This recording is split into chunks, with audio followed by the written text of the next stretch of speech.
In the final window of play on this Sunday in Week 2 of the MLS Next Pro season, it's LAFC 2 hosting Vancouver Whitecaps FC2 from Titan Stadium on the campus of Cal State Fullerton in Fullerton, California.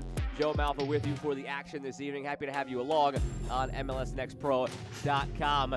LAFC opened the season last week with a tough 1-0 loss on the road against North Texas Soccer Club. At home against North Texas Soccer Club. And Vancouver Whitecaps FC2 also opened the year at home, but a much different result for the Whitecaps, a 2-1 win over Portland Timbers 2. So they hope to continue their success from Week 1, while LAFC2 hopes to get on the point column with some sort of result tonight. And this LAFC2 team is a very young group overall. They only have 2 outfield players over the age of 20, and their center back is Noah Dollenmeyer, who leads the way, the 23-year-old anchoring that back line, the draft pick this year for LAFC. Their 87th overall pick on that back line provides some sort of experience to a very young team overall. Abraham Romero, the eldest statesman at 25 in between the sticks for LAFC2. And on the other side for Vancouver Whitecaps 2, they have a lot more in terms of the veteran department going further up the field. This Whitecaps team is anchored by Mateo Campagna on the back end. He is on loan from the MLS side. Campagna had 16 appearances, 12 starts last year in the middle of that back line for Whitecaps 2. And on the wing, Levante Johnson, the 24-year-old, helped Syracuse to a national title in 2022. They expect big things out of him this year. 11 goals and 6 assists collegiately last year. He's up there with Glory Amanda, who just rejoined Vancouver this past February, and they expect a lot from their attacking tandem.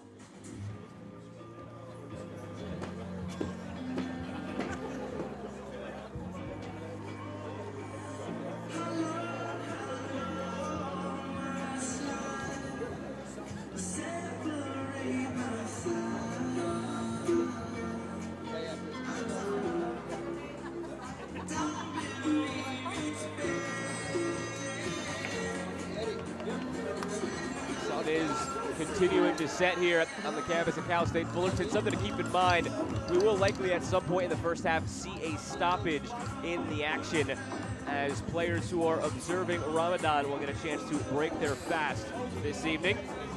So before we get that ball rolling and that first whistle blown, just keep in mind we will have that stoppage somewhere in the first half.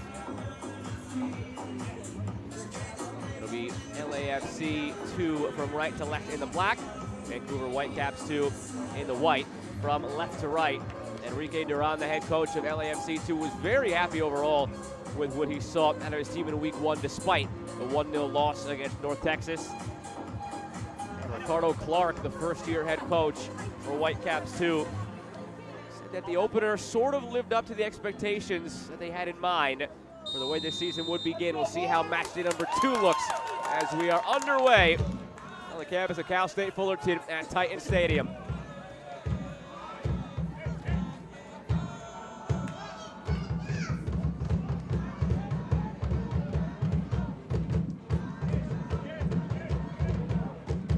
Noah Dollenmeyer plays it back to Abraham Romero. Again, those two the most experienced players out there for LAFC 2. Romero 25, Dollenmeyer 23. Outside of that, everybody else on the field in the black and gold is 20 or younger. Not afraid to go young. And Enrique Duran believes that a few of these young players for LAFC 2 are on the brink of knocking on the first team door. Only problem for them is LAFC is the best team in Major League Soccer, and there aren't many holes that need to be filled. Back to Dollenmeyer. High line of press here from Vancouver, making life difficult early on for LAFC.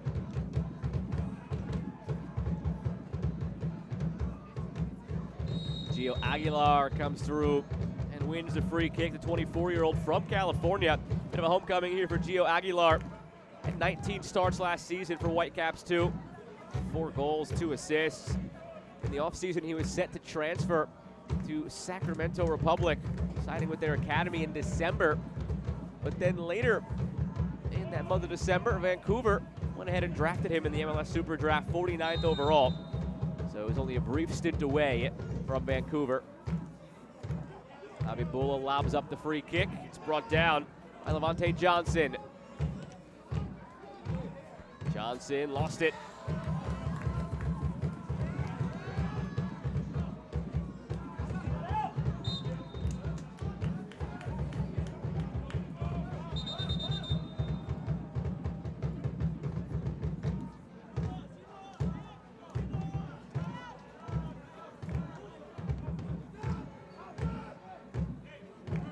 Back for Dollenmeyer. Spent time in USL 2 with FC Golden State Force last summer while he was in college. Long run down the right side for Julian Gaines. Centers it, almost a great start for LAFC. Isaac Bolmer read it well, out to meet it. 19-year-old. Pardon me, the 20-year-old now down that right wing, Julian Gaines, has been a part of this organization now for 3 years, LAFC.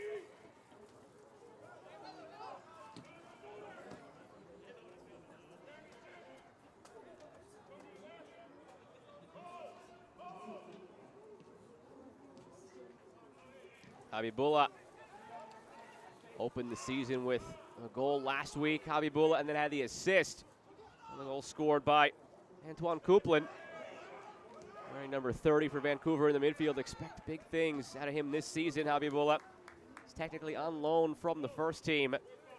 And in chatting with Ricardo Clark, he expects Abibullah to be in the fold fairly often for Whitecaps 2. Chris Jaime going wide down the left side.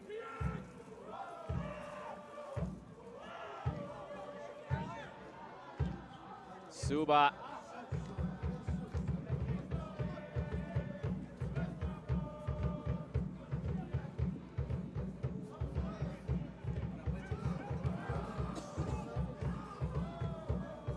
All the way back for Romero. There's 52 total pro appearances under his belt, the 25-year-old. Most of those came in USL Championship last year with Las Vegas Lights. You'll hear that team name quite a bit when talking about some of the past playing days of members of this LAFC 2 side. The reason for that is Las Vegas Lights used to be LAFC's second division affiliate in USL Championship over the last couple of years. Now, of course, with the advent of MLS Next Pro, they have their own team. No need to shuttle back and forth between Vegas. That is one of the big positives of this 2023 year for Enrique Duran and crew. He was the head coach of that Las Vegas Lights team last year, working directly under Steve Cherundolo, where he also got his start. Current LAFC head coach, who led them to the Supporters Shield MLS Cup double last year. Started cutting his teeth with Las Vegas Lights in USL Championship before ascending to replace Bob Bradley. But Enrique Duran very happy about the fact that everything is now consolidated. It was so difficult last year. They were based in LA, but with the home games being played in Las Vegas, every game was pretty much a road game for this young team. They would have to travel on Fridays 3 hours from LA to Vegas.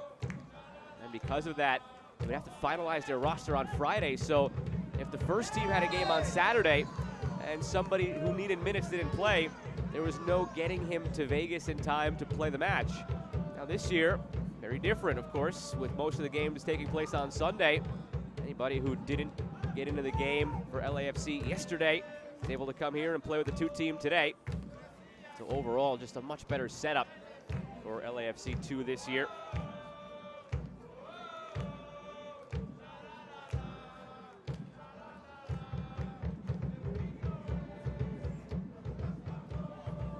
Mikhail Gerasimenkov, that left back down the left side for Vancouver. Got it back into play, and he'll have to defend a free kick. Gerasimenkov making just his second appearance here for Vancouver. One of the bright spots of their academy, played in the MLS Next All-Star game last summer.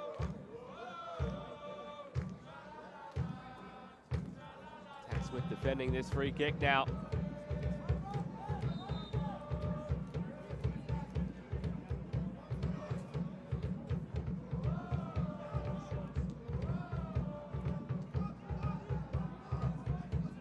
wide for Ordaz on the turn.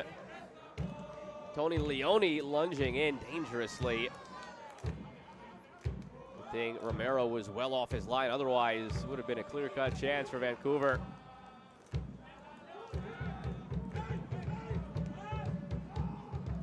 Dueñas back for his goalkeeper.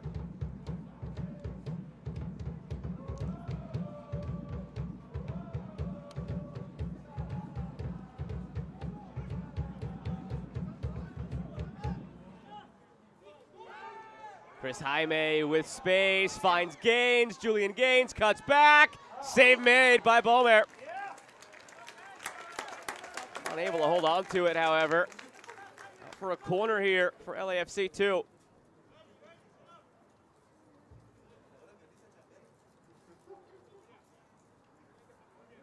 Julian Gaines was signed through the MLS waiver order back in August of 2021. LAFC had the 21st priority. Still a little bit complex how things work in MLS in that regard, but they had the 21st priority. They traded that plus $50,000 in allocation money to acquire the first overall spot from Toronto, and with that they selected Gaines.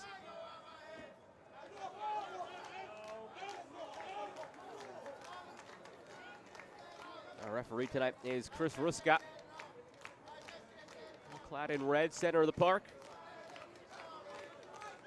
He might have to do a lot of running tonight. Chatting with Enrique Duran of LAFC and Ricardo Clark of Vancouver separately ahead of this one. Both seem to anticipate this game would be won or lost in transition. And the way both of these teams like to press high, just like you're seeing here. LAFC forcing that turnover. There could be a lot of transitional moments in this game. All teams have speed to burn atop their attacking lines.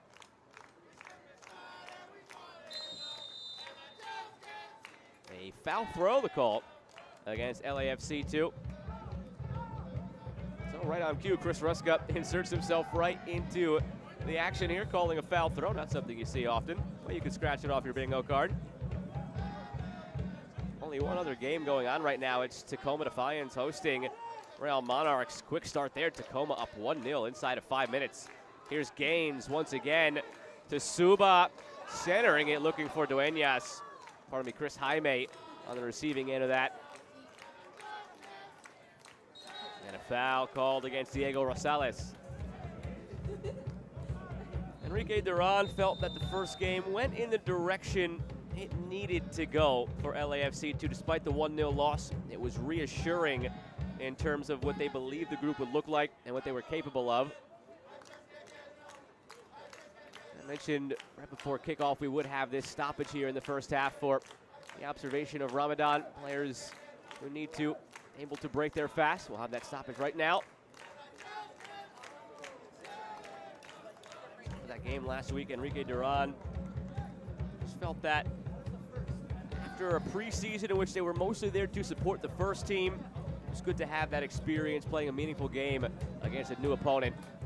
Even though they fell 1-0, they were able to begin the learning process of some of the intricacies of this league.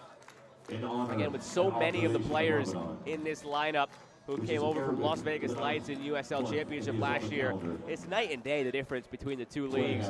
Aside from the fact that USL is a second division and MLS Next Pro is a third division in terms of the US soccer pyramid. USL Championship sees a lot of older pros. It's a different speed, it's a different style. Whereas here in Next Pro, with the exception of a couple of teams who sway more veteran in their signees, it's overall younger, and overall the play is different.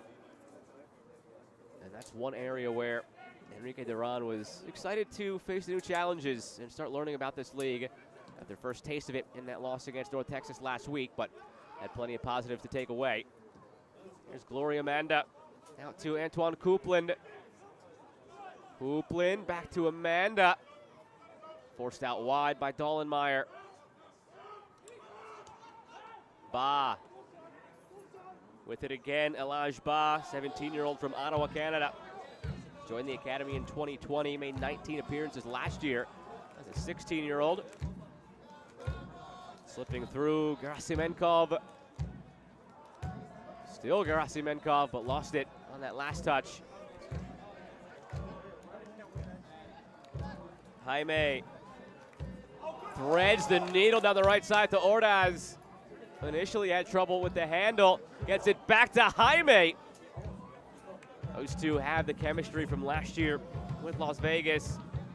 Now back the other way, well offside. Antoine Coupland tried to tiptoe the halfway line. And there's your first glimpse at what I was mentioning before. You're going to see a lot of transitional moments from one end to the other.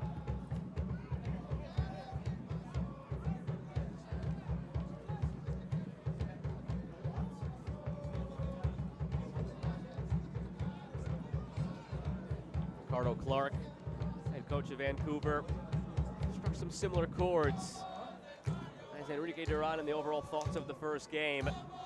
Part of it was just getting the jitters, the nerves, the excitement out of the way for the players and for himself. His first time as a pro head coach, sitting there on the bench where everybody's looking at you. It's your turn to make the decisions, substitutions, tactics, all that. Won cleanly by Vancouver. Ricardo Clark mentioned there's plenty to clean up despite the 2-1 win for Vancouver from last week. But as far as the work ethic and intensity, the two things that they can control at all times, those were there, and that's what he was most pleased about after 1 week. Overall felt that the game went according to his expectations for the most part. He felt that tactically, in terms of the principles, they lived up to what they were supposed to do about 80% of the time. And he felt that's all you can really ask of a young team playing their first game of the year, and only get better and cleaner from there. And one area where it needs to be cleaned up a lot, however, is in the attacking third. Happy with the 2 goals in that 2-1 victory, of course, take what you get, but felt they left a handful of opportunities out there that could have made it a bit easier on the day.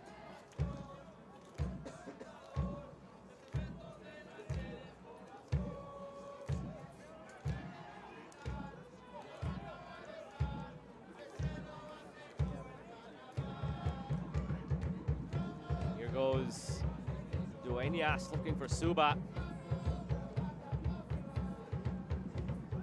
Nice to see some of the LAFC supporters have made their way here to Titan Stadium to support the 2 side.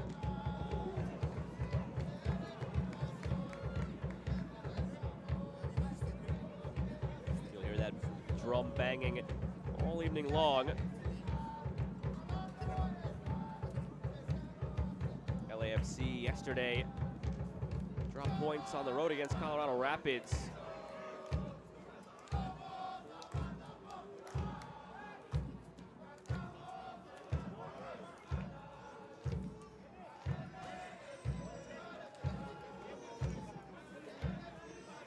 Second time this year that LAFC in MLS had dropped points. A pair of 0-0 draws on the road against Seattle and then Colorado. Rare instance of not seeing the first and second teams play each other the same weekend. That is a common occurrence now this year around MLS Next Pro. Vancouver was home yesterday against Montreal, so the first and second teams split this week. Dangerous at the back here, holding on to it too long. That's disastrous. Given away by Beaumer. LAFC 2 capitalizes on the error. And they're off and running here in the 16th minute. Just held on to it too long. Eric Dueñas picked the pocket. Did well to not commit the foul there. Look what I found, a 1-0 lead.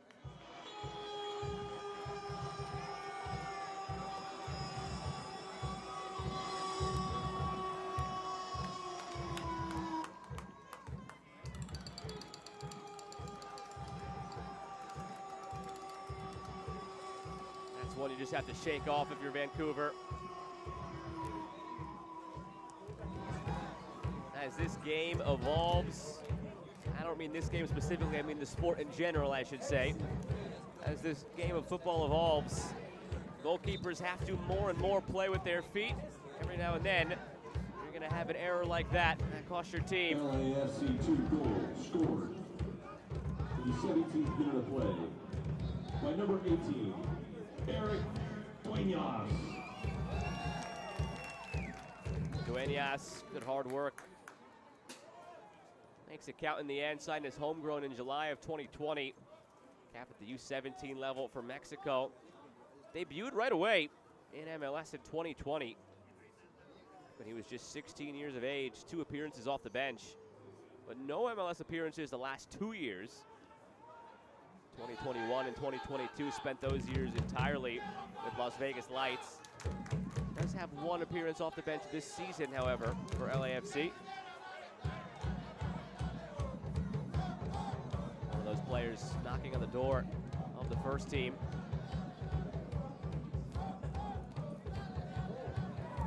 Out wide.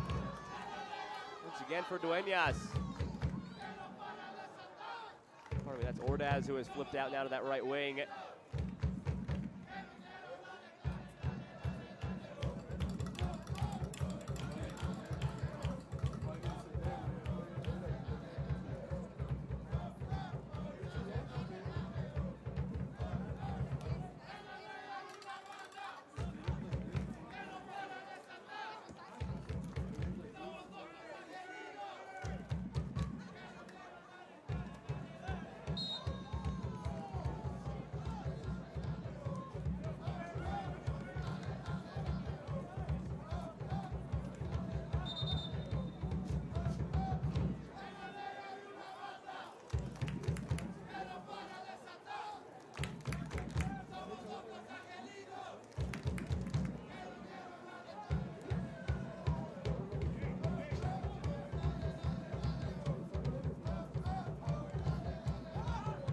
Back for Romero. See what he does with his feet after seeing what Bolmer did. And he'll just get rid of it quickly. I think that's got to be a warning as an opposing goalkeeper. So if you see your counterpart do what Bolmer did, you just get rid of it whenever you can. Here's Suba. The offside flag came up on Suba.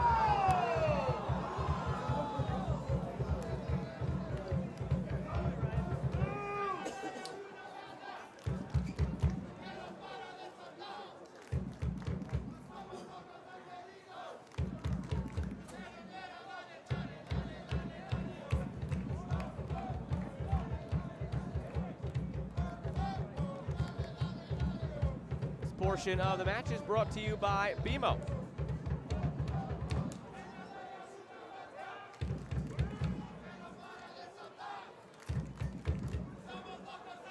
Moyado. Ahead for Chris Jaime. IFC 2 just floating these wingers back and forth. Jaime and Gaines have flip-flopped now at least 3 times by my count. Fluid in the movement. Different looks from both sides. Over the top to Ordaz, who has also flipped sides. Some versatility in the ranks. Perhaps a matchup that Enrique Duran has spotted and wanted to exploit. Given away by Dasovic. Subat.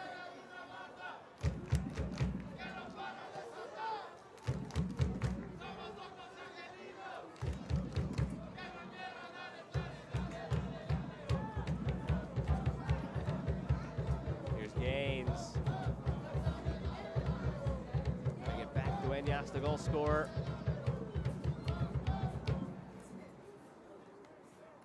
Ordaz drives the ball to the back post and cleared out for a corner.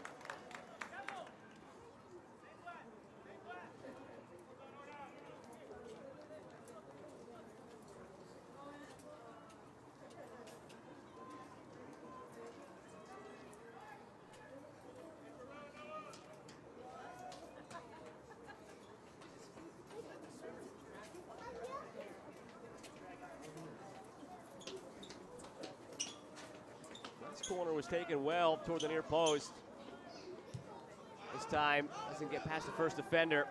Ordaz with it, snakes through, pinballing around, cleared centrally. Never want to do that if you're Rasimenkov, but it worked this time. They get away with it, and off to the races here.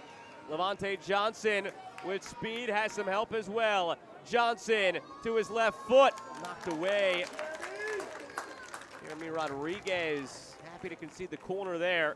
better than what the alternative might have been.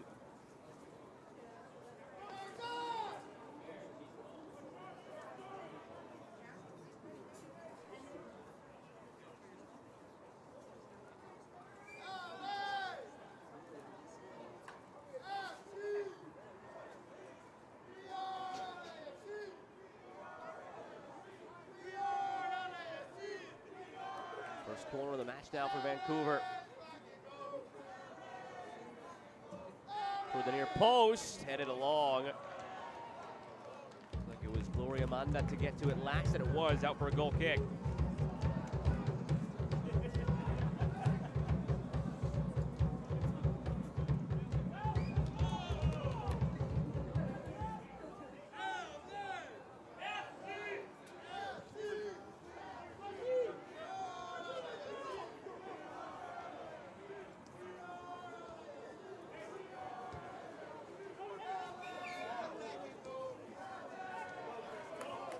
Space for Jaime.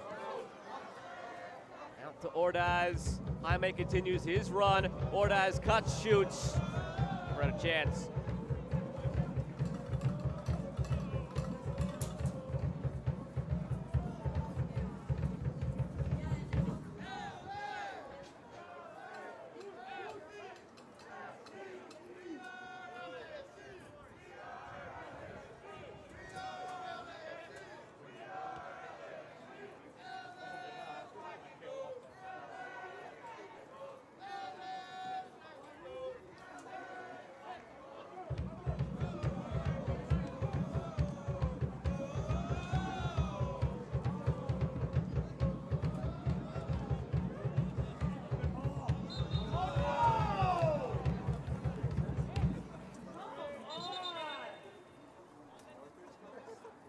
Clark felt that this LAFC 2 side was a rather straightforward scout.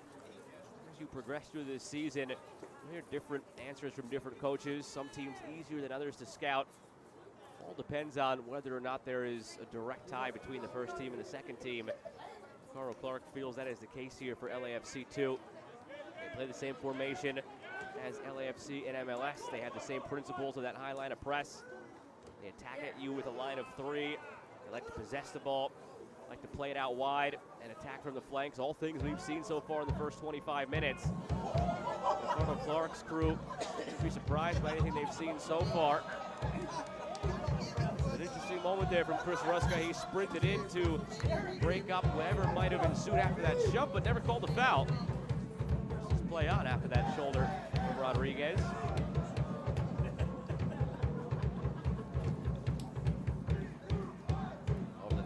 Toward Johnson, grabbed by Romero. This portion of the match is brought to you by Flex. It's What's Next.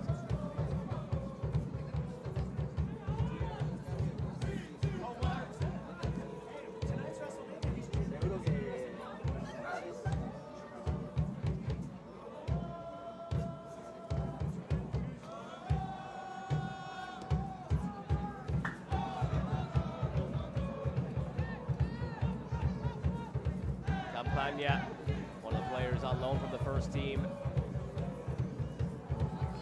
16 appearances last year. Debuted this March, actually, with the first team in Honduras against Real España in CONCACAF Champions League. Here comes LAFC again, out to Ordaz. Left short by Jaime. And this time, Beaumer not taking any chances, just clears it first touch.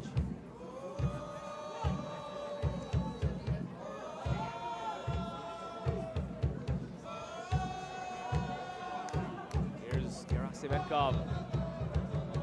Still Gerasimenkov gets it back from Johnson. Looking again for Levante Johnson. Tony Leone swipes through.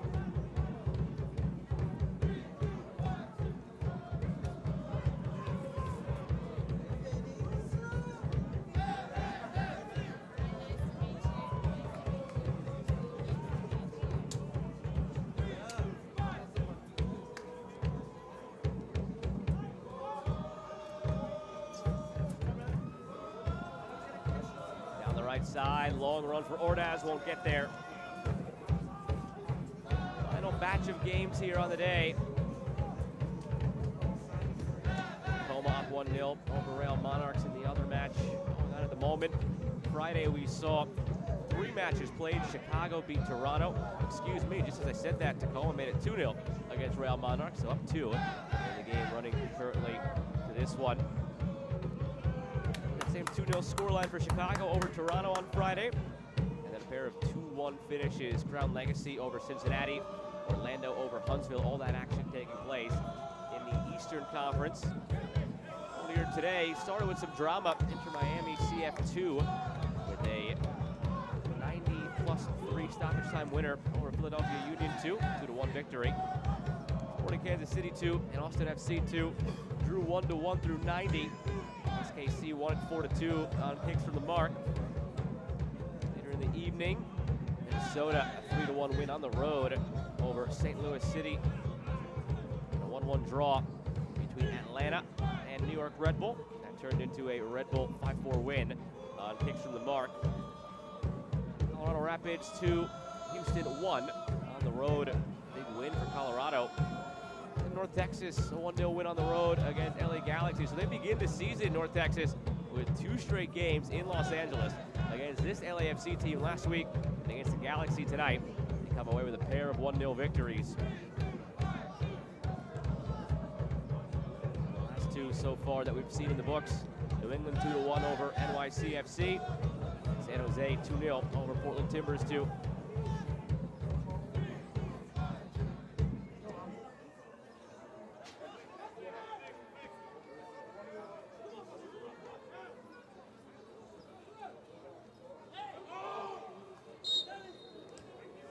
Elijah Ba called for the foul on his way through.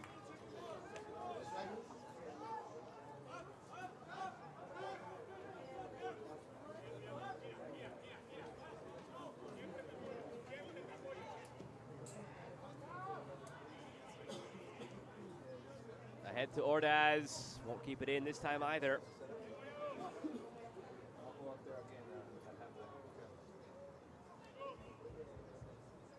Levante Johnson, Mihail Krasimenkov, and Mateo Campagna, 3 players who have really stood out to Ricardo Clark so far. Haven't called Levante Johnson's name enough going forward in the attack, at least not as much as they'd probably hoped to hear it called. Creative, dangerous player down the left wing.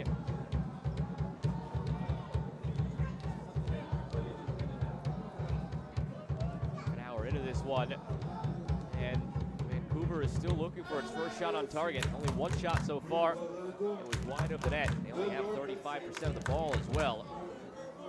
Total control for LAFC 2. They were gift-wrapped a goal by Isaac Bolmer.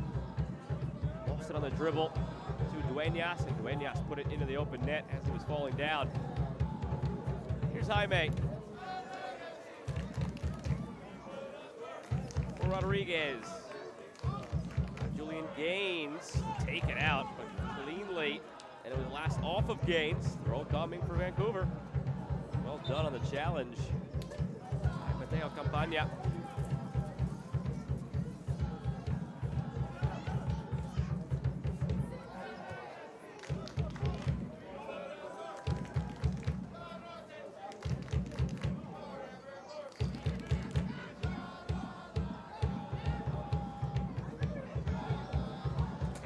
Buildup also kept in check so far. Attacking midfielder wearing number 30. Had a goal last week to go with an assist. He gets the ball to his feet through the middle. This Vancouver attack goes.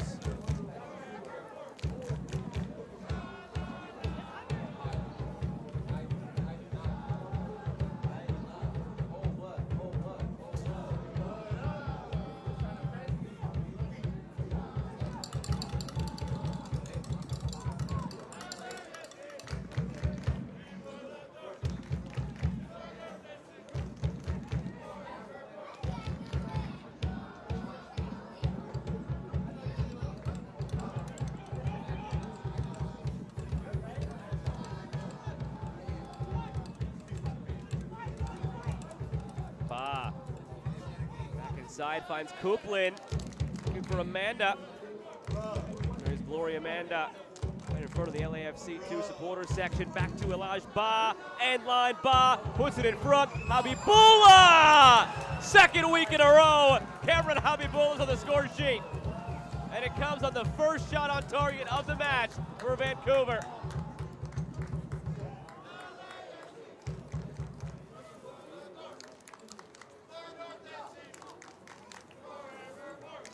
All the hard work done by Elijah Ba, working end line. What a finish by Habibullah.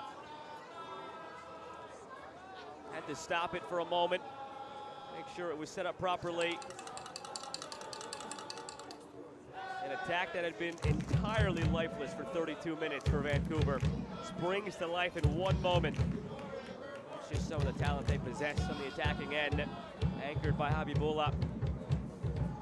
They have 3 goals so far in a match and a half this season. He has accounted in some way for all 3. Scored 2 of himself, assisted on the other.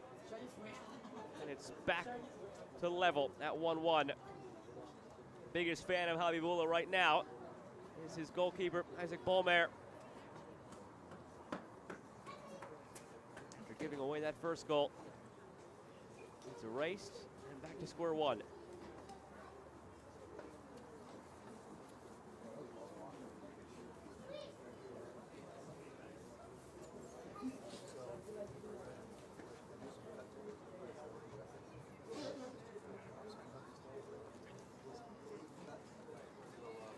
Back at the other end of the field, LAFC 2 player down injured. That's the cause for the delay.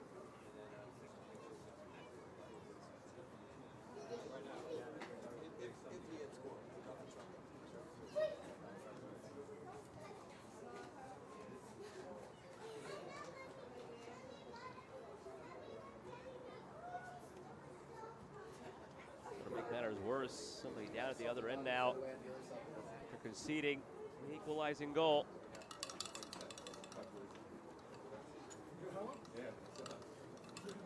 It's bad enough to necessitate a substitution, I'm being told.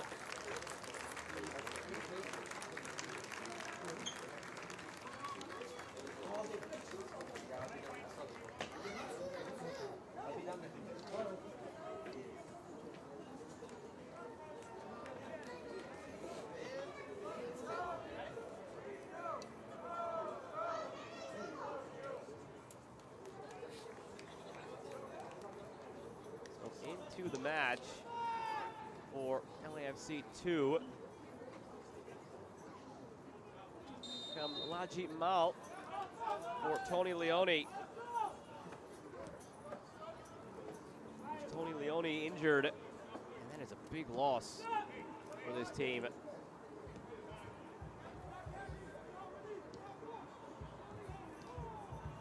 Substitution for LAFC 2. In the 35th minute of play, leading the match, number 28, Tony Leone. And now to Ordaz. Can they get that goal right back?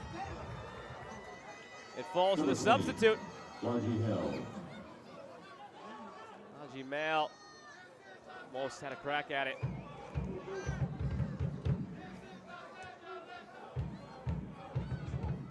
Whitecaps, FC2 goal. Interesting how this might change things for LAFC 2. They bring on a winger in Laji Mal. Tony Leone, an out-and-out center back on the other end of the field. Tony Leone, the 18-year-old from Long Beach, California, signed his homegrown deal back in 2020. Last summer, fully committed to Mexico at the U20 level, played for them at the CONCACAF Under-20 Championship, and was named Tournament Best 11. That was after he had oscillated back and forth between the United States and Mexico at various youth levels. Finally committed, showed out as one of the brightest defenders in the tournament. LAFC very excited about Tony Leone going forward, but the concern is the nature of his injury.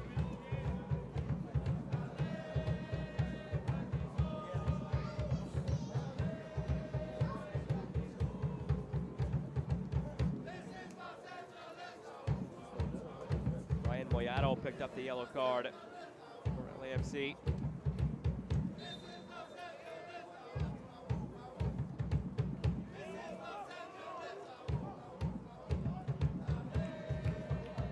And a yellow card has been issued to number 26 of your LAFC2 midfielder, Brandon Milano, in the 37th minute of play. All the momentum now with Vancouver. It's Ba in front, saved off the line by Gaines. Got in front of the shot attempt by Johnson. The goal for Vancouver and that near goal both came because of Elijah Ba's runs down the right side, exploiting the space in behind Jeremy Rodriguez. 8 minutes to play plus stoppage time here in half number one. And the later stages of this half. If you were with us for the beginning stages, tale of two halves of this half, if you will. First 25, 30 minutes belonged to LAFC. Ever since that 30-minute mark, it has been tilted in Vancouver's favor. This portion of the match is brought to you by Postmates. See if LAFC can deliver a goal in response to the one scored by Vancouver 5 minutes ago.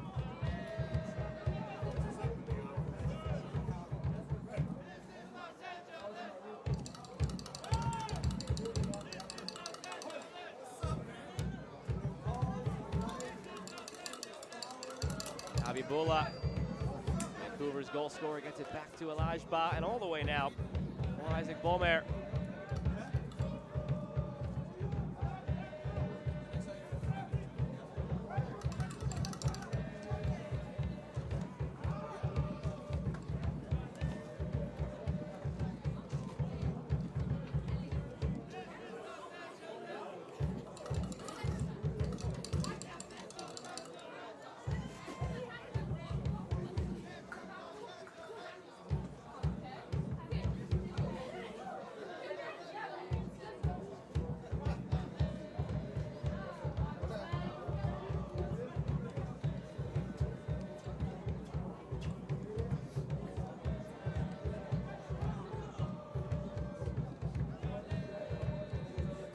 Duenas opened up, slices it wide of Ordaz. This is a good test of the mental toughness here for LAFC too. You concede, you lose your anchor at center back, all in the same play. Go from 1-0 up, controlling the game, to 1-1 level. And now on the back foot, how do you respond? Here's Ordaz with some help. Ordaz drops it back for Gaines. All the way now for Dollenmeyer.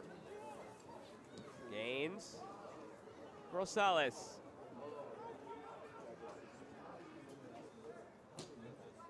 To be fair to Vancouver, they haven't been poor defensively. Only goal they gave up was an accident. Now in front, saved by Bomer. Offside flag came up. Wouldn't have counted anyway.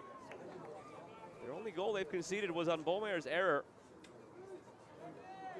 Other than that, they've been rather secure defensively.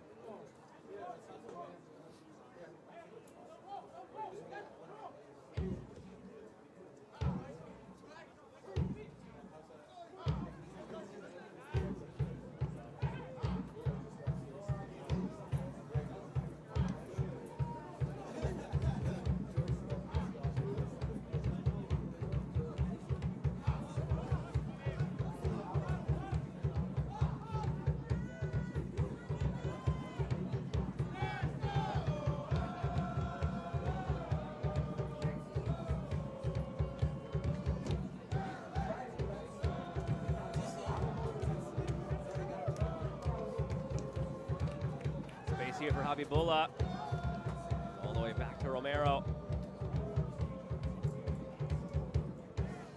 Graham Romero floats it ahead, just barely got it over the head of Coupland. Bounces favorably for Rodriguez. Jeremy Rodriguez, the left back, continues to carry. His defender slipped, and he lost it at the last moment. Mateo Campagna recovers, and now starts the attack the other way. Gloria Amanda as Coupland uses him. Here's Coupland cutting it back. Still with it on the right foot, finds Amanda loose in front, and Romero gathers. Vancouver is dangerous in transition.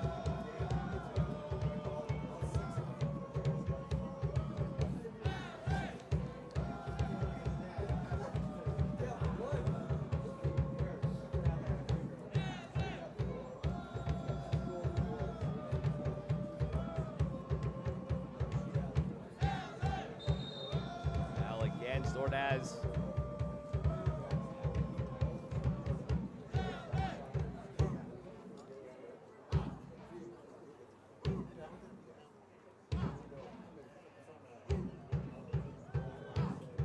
So many of these returning players for LAFC who were here with them last year for Las Vegas Lights. We're also coached by Enrique Duran, coming up through the academy. Duran was a head coach in the academy system before he ascended to Vegas. Now here with LAFC too. Believes that these veterans who have been with him for a few years now on many other MLS clubs will already be with that first team. Because LAFC is so deep and so talented at the MLS level, there's no room for them. Which bodes well for the prospects of this LAFC 2 team here at MLS Next Pro this season. Yes, they are young.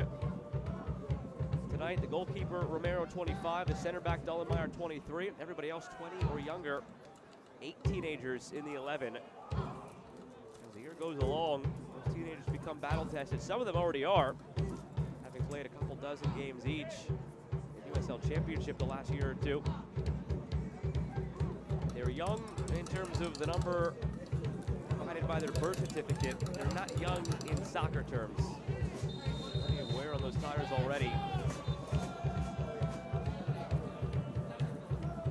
That bodes well for them in a league where they'll be going up against a mixed bag of teams who are genuinely young, playing younger academy guys who don't yet have that experience, a chance to get it here in this league. Other teams who are more veteran. AFC has the youthfulness to match up with the teams that go younger. Those young players have the experience to match wits with some of the older teams.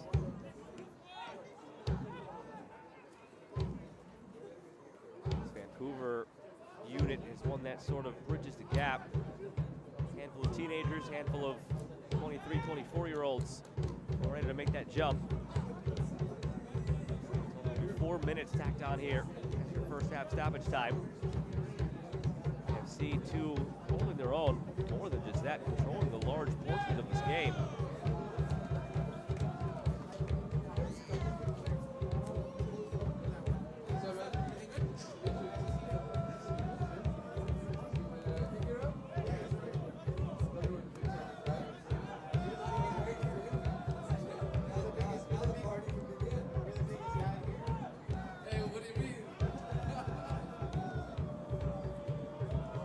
Ball to Ordaz, drops for him just outside the area.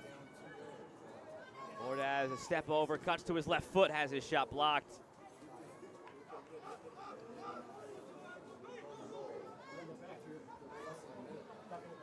Good clean challenge by Gloria Amanda. Brought back for Ba into those 4 minutes of stoppage time now. Won by Laji Mail, who came on for the injured Tony Leone. Mail gives it away. The Mel commits the has foul. indicated that a minimum 4 minutes of stoppage time will be added to the end of the first half. Thank you.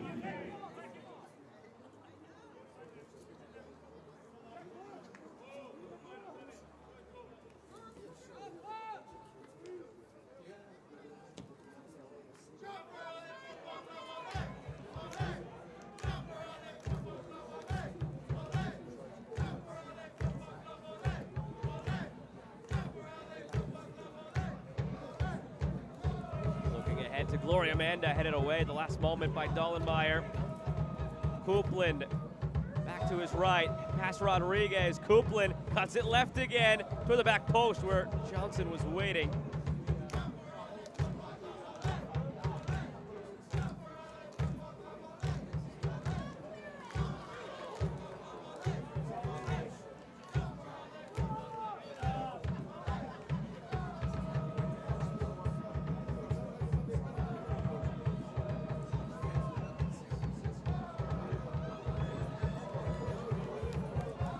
Zuba.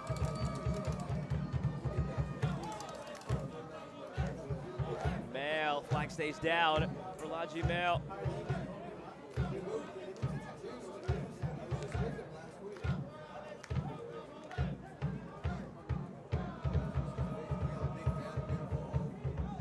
Mail, his cross blocked.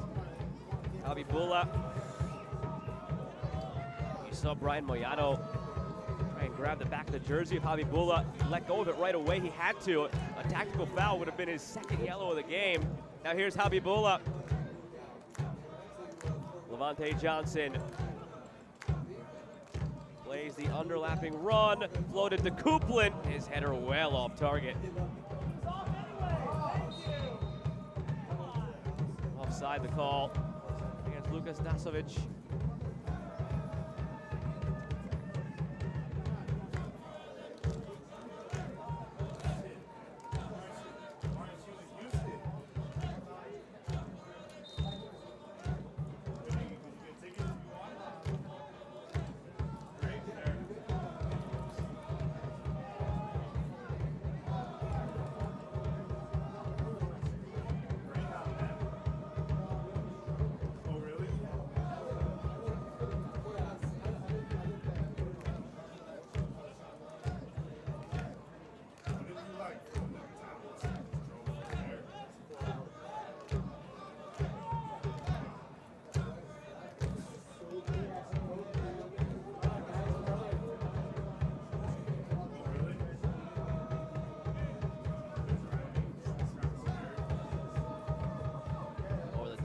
Suba tracking it. See if either of these teams could find one more opportunity here in the late stages of half number one. Just seconds away now. Oh, Chris Ruska blowing that whistle. Send us to our break. Now, is there one last chance for LAFC? Two at the back post, it was there. Suba skied it. Took an awkward hop at the end. Tough to deal with as it got on him quickly.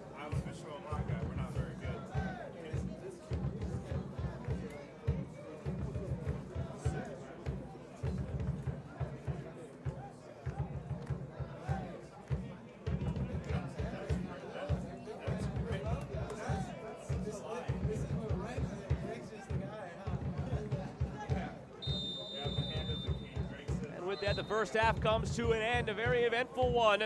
Started with the goal 16 minutes in by Eric Duenas after Isaac Bolmer, the goalkeeper of Vancouver, just coughed it up in front of his net. And in the 32nd minute, Cameron Habibullah on the assist from Elijah Ba leveled things for Vancouver. Early portion of the half controlled by LAFC 2. Later portion of the half controlled by Vancouver Whitecaps 2. More to come here. Our score at the half is 1-1. And MLS Next Pro's 2023 debut weekend last week was filled with plenty of exciting performances. Let's shine the light on the best from match day one in the opening edition of the Spotlight.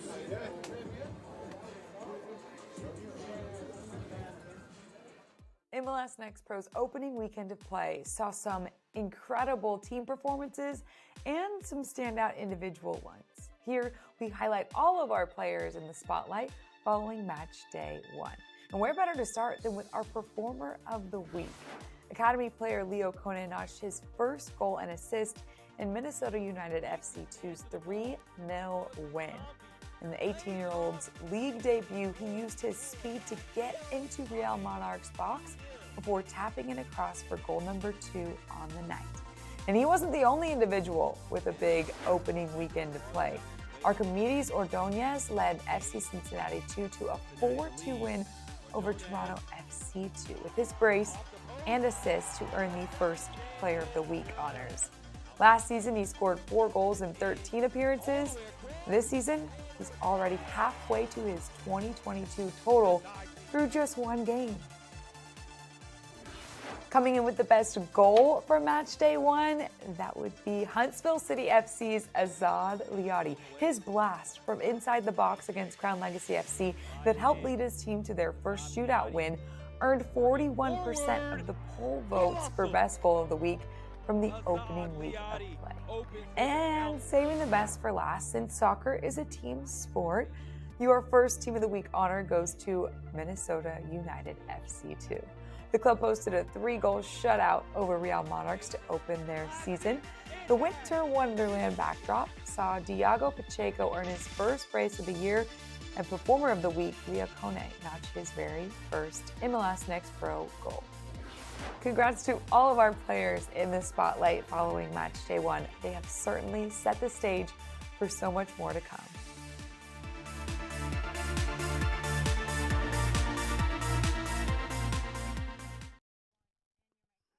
forward to this next week's edition of the Spotlight as well, as we wind down to the end of match week 2 and some more notables from last week. How about some debuts? The first of those in Austin, Texas, where Austin FC2 hosted Houston for the opening match of the season. It was a night to remember for the club, so let's look behind the scenes from that night.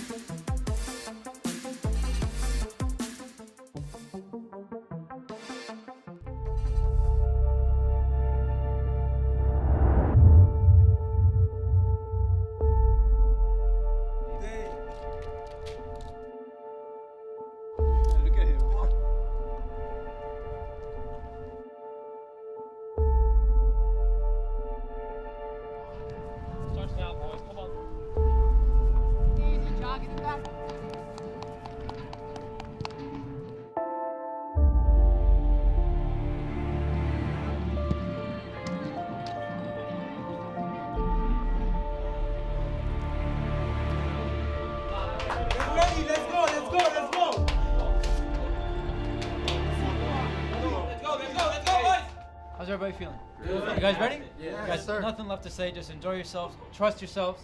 Stay together. It's a special moment. Savor it and enjoy. Come on.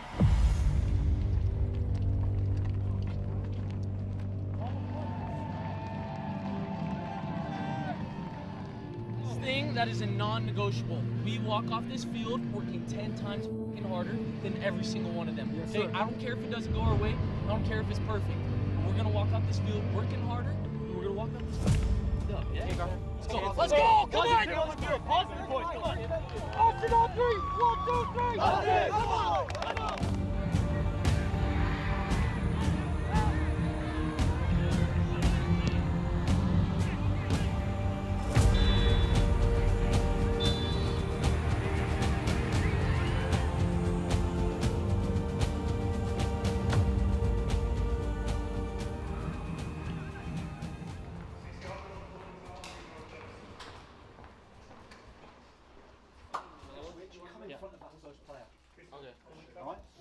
Switch and then find out see we link up from there.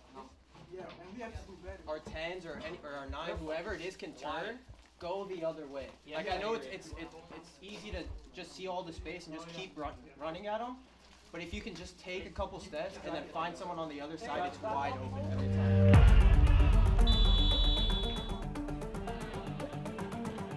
Papa Endoy is in. Endoy scores! What a way to open the scoring in MLS Next Pro in 2023.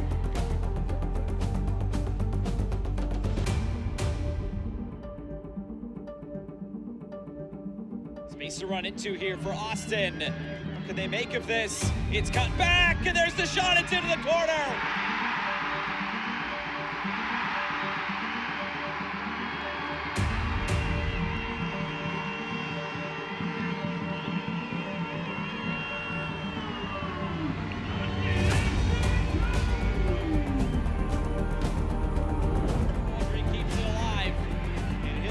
Back, directing traffic.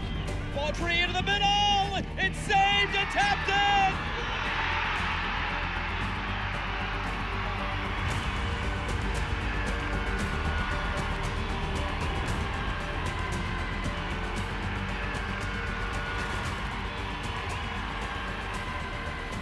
Backside. Get it back into the middle. Oh, what a touch. Oh, it's saved. Lost, diving across the goal mouth, keeps it out, and that is the last play of the game. Let's go, bro, come on, come on.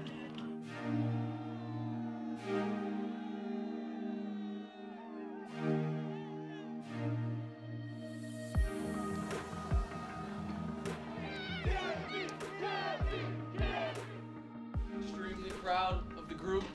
We talked about being resilient. We went down a goal and nobody batted an eye. We stayed together. We found a way to get not only 1 goal but 2 goals back, and man, it was a great time. Like we said, we enjoyed our football and we did it together. So I think it was successful. Much better than that, guys. Guys, I'm proud of you. Enjoy tonight. We made history. It's our first win in the team's history. Enjoy it. We're back to work tomorrow. We got a couple days off. Well done.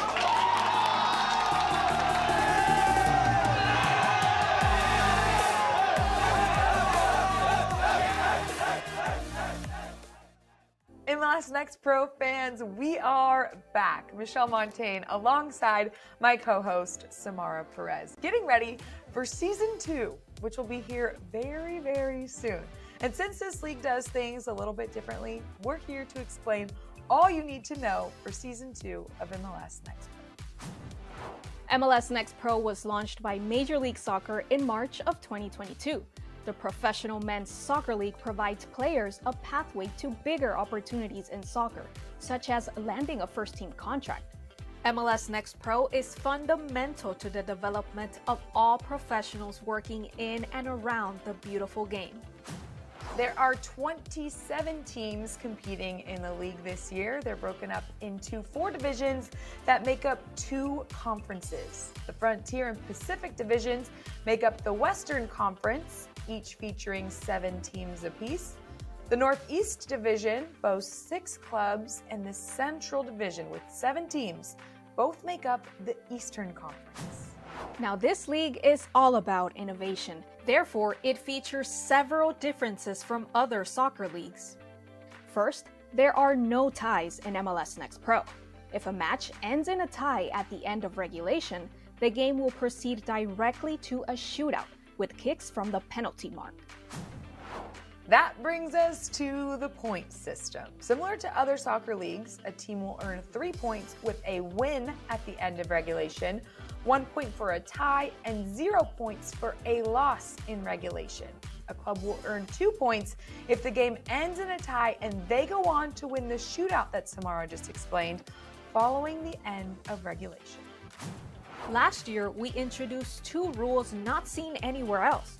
First, the off-field treatment rule, or OTR for short, where if a player is suspected to have an injury and is on the ground for more than 15 seconds, a medical crew comes onto the field to evaluate the player and assist him off the pitch. The player is then treated by medical staff and required to remain off the field for 3 minutes. Next, the red card suspension rule. If a player receives a red card, that player will serve the resulting 1-game suspension against the same team that he received the red card. This rule applies in the case of a direct red card or a second yellow card. 2023 will introduce a new rule. The league added a new time substitution rule. This allows a maximum of 10 seconds for a player to leave the field when subbed off. If he exceeds 10 seconds, the player coming in must wait 60 seconds to enter the field, which results in the team playing a man down for that period of time. Also new this year, the expanded playoffs feature a pick-your-opponent format for the first 2 rounds. 7 teams from each conference will advance to the playoffs. The club with the most regular season points in each conference will earn a first-round bye. Now, during the quarterfinals, the next 2 teams in each conference, so the 2 and 3 seeds, will choose their opponent and will host their match. The 2 remaining teams not selected will play each other, with the higher-seeded team hosting. In the conference semis, the 1 seed will choose its opponent from the remaining 2 lowest-seeded teams, with home field advantage, of course. The second highest seed will host the remaining team. Also this season, the majority of MLS Next Pro matches, plus all Decision Day matches and the Cup, will stream live on MLS Season Pass on Apple TV. To view the complete schedule, visit MLSNextPro.com.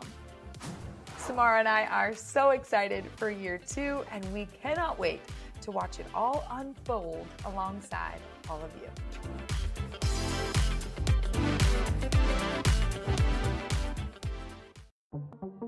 Players starting to trickle back out onto the field here at Titan Stadium on the campus of Cal State Fullerton in Fullerton, California. Joe Malfa with you for tonight's action between LAFC2 and Vancouver Whitecaps FC2. All tied up at 1 at the break. It was a pretty even first half for the most part. Possession, the only thing really tilted one way or the other in LAFC2's favor. Coming in through the first 45 minutes at 61 on their side. Shots 5-3. Shots on target 2-1. Overall, pretty even half between these 2 teams. Goal was scored in the 16th minute by Eric Duenas for LAFC 2, and then Cameron Habibullah in the 32nd minute for Vancouver Whitecaps 2. Take a look at those highlights now from half number 1. Most of it really went LAFC's way until the late stages. That's when things really started to click for this Vancouver team. Doing games early on with an opportunity. He was active down the left side. Here's the goal. Gift wrap by Isaac Volmer. One he would like to have back. Unfortunately, he can't get it back. Made it 1-0. The easiest goals in terms of the finish that Duenas will ever score. They did all the hard work leading up to it, forcing that turnover. They could have had more from that point on. Offside flag came back to haunt them a couple of times.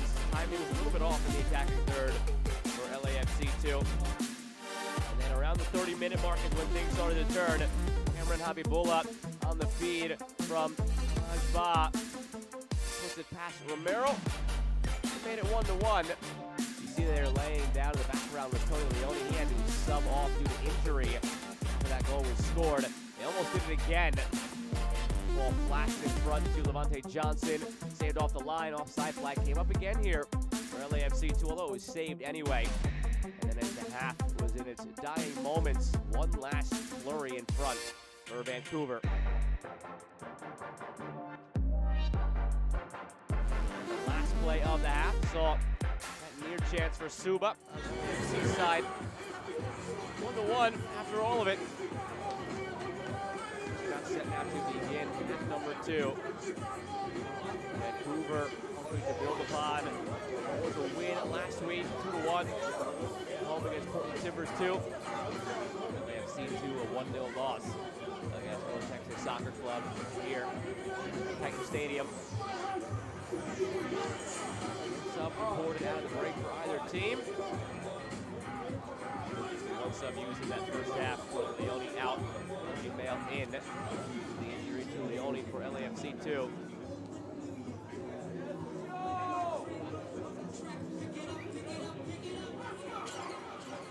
Chris Ruska, the referee, only had to issue one yellow card in that first half. Belonged to Brian Mayado. He almost got himself into trouble. Thought about a tactical foul around midfield. At the last moment, pulled his hand out. And we're underway at half number 2. Vancouver right to left in the white. LAFC left to right in the black. Joe Malfa with you on the campus of Cal State Fullerton at Titan Stadium in Fullerton, California. Bringing match week 2 to its conclusion. Elsewhere, Tacoma, Real Monarchs, 2-0 lead for Tacoma at home. The second half there kicked off a little bit ahead of us. Depending on how stoppage time works out, there is a chance we could be the curtain closer week 2 here in the 2023 MLS Next Pro season. No changes at the half, so Vancouver will have all 5 subs and 3 windows to work with. LAFC will have 4 subs in 2 windows to work with. Something to keep in mind as we get into this second half with all the substitutions. One of the new rules instituted this year: if you take longer than 10 seconds to get off the field without leaving at the nearest boundary, the player coming in can be held for a minute by the 4th official. Part of the initiative to find more effective match time. Here's Chris Jaime out to Ordaz. Early ball to the back post for Mail, and it's just wide.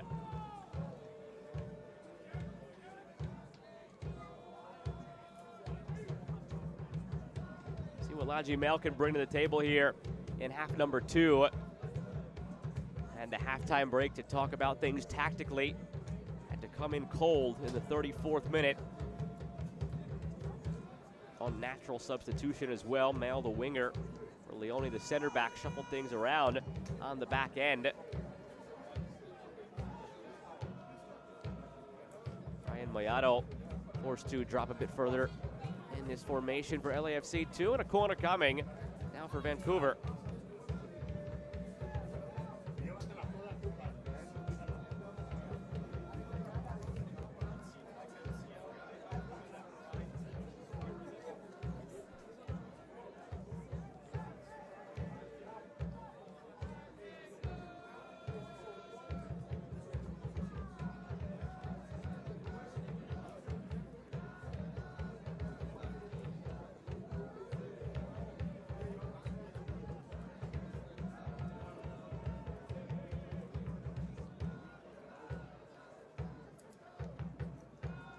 Corner curled in toward the back post, over everybody.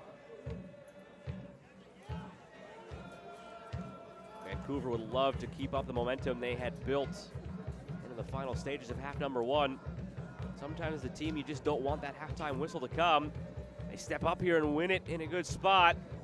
Gloria Amanda settles, shoots it, saved by Romero. He leaves no rebound.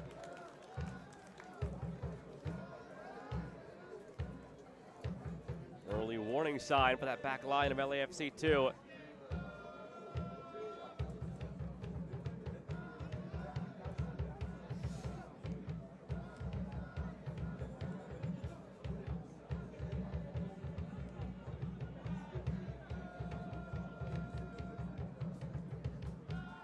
Given away again by LAFC 2.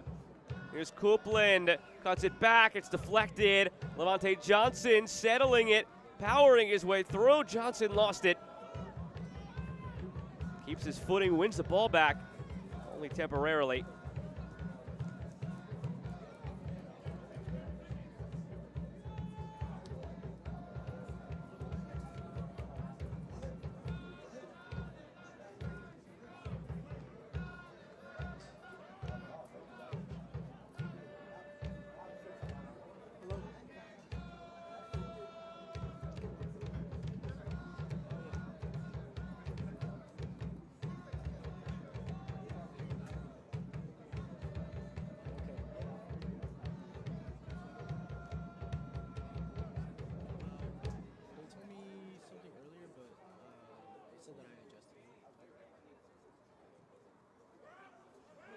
All the way back for Dasovic, and now Volmer puts it wide of his target.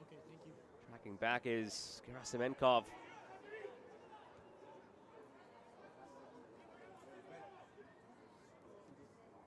Now given away by Vancouver. Jaime for Nathan Ordaz, back for Chris Jaime. Over the top toward Male, he wasn't ready. He started taking 2 steps to his left. The ball went over the top to his right.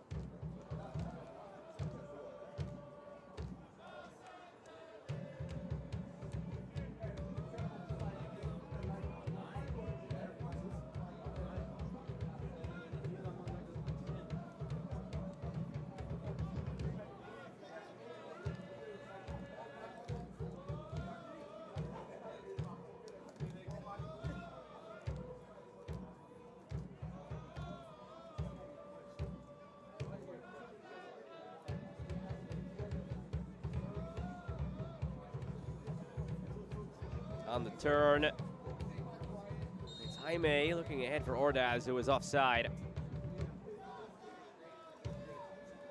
LAFC 2 yet to figure out that back line of Vancouver. Called for offside a handful of times in that first half. Now 5 times they've been called off.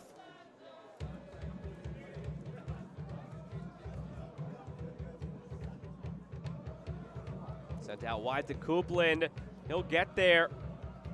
Copeland on the left foot. One dribble too many in the end. Gloria Amanda to Habibullah, cut back. And just wide. Vasco Frier. Gerasimenkov. Header is well wide. Gloria Amanda got there, but it looked like Abraham Romero got a touch to it first. Put it off target. Amanda just headed it well wide.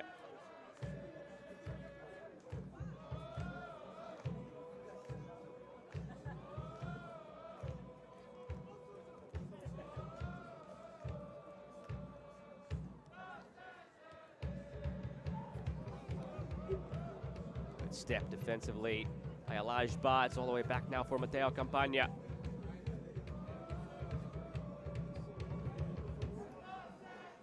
Ba. Copeland bypassed the overlap of Ba.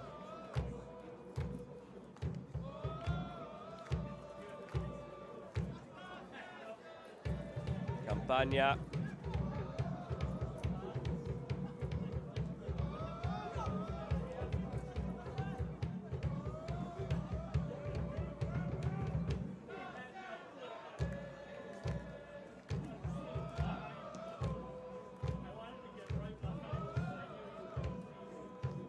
Gaines has it back to Romero.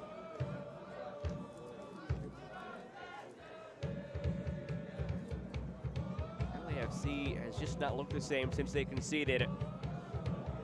So much about these young teams is often made about their mental makeup, because that's the one thing that takes the longest to develop. If you're fast, you're fast. If you're good with the ball at your feet, you're good with the ball at your feet. What goes on between the ears, that's what takes time, maturity, and repetition. Part of that is dealing with the adversity of conceding and losing a player due to injury. For them, it happened all at once tonight in the 32nd minute. Maybe not the response Enrique Duran was hoping for. They controlled the early stages of the game, never recaptured that.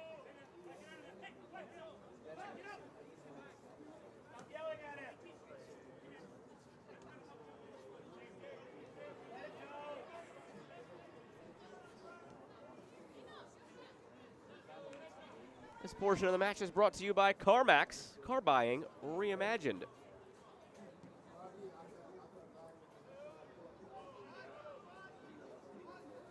Coupland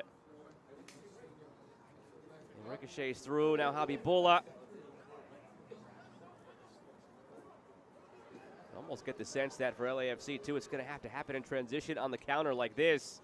Jaime lost it.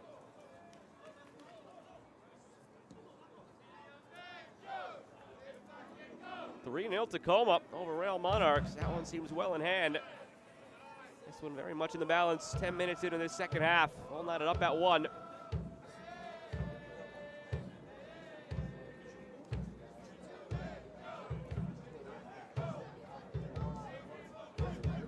Ordaz just not there right now for LAFC 2. Not in sync. Sloppy a bit.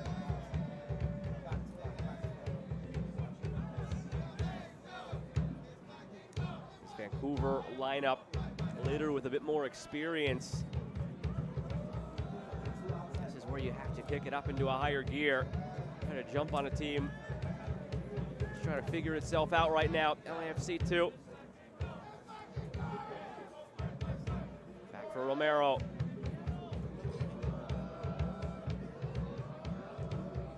He's right down in that same portion of the box where his counterpart Bolmer gave up. Goal back in the 16th minute when he gave away possession.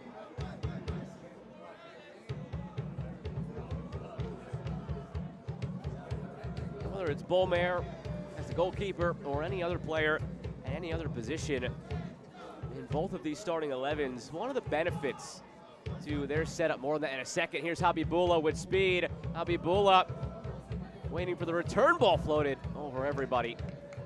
One of the benefits for Vancouver and LAFC is that they are training obviously on the same grounds as the first team, and that makes for some very interesting dynamics and learning opportunities for the young players. Talked with Enrique Duran of LAFC about this. Giorgio Chiellini came over to LAFC last year in MLS, part of their late run in the regular season, all the way to the MLS Cup. Captain of Italy for a decade. Led them to the Euro title in 2020 after it was postponed to 2021. Another giveaway by LAFC 2. Romero has it and plays out of the danger. So you've got Chiellini. On the other side, Vancouver, a veteran like Julian Gressel, now near the age of 30, has been an MLS lifer, but just worked his way into the U.S. men's national team picture. Those are the guys you get to play with on the practice grounds in a given week.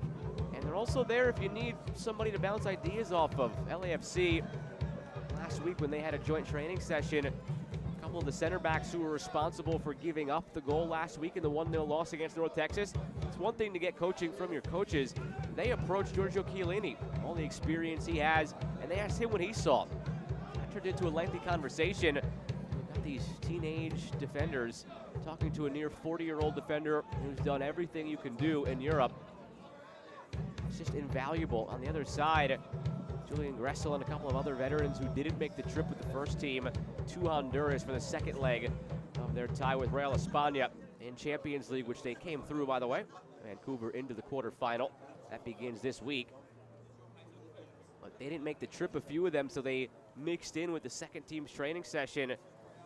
And Ricardo Clark just pointed to how valuable that was for these kids to be watching Julian Gressel, among others, just setting the tone in practice, establishing good habits in training, and lessons to live by as you go through the rest of the season.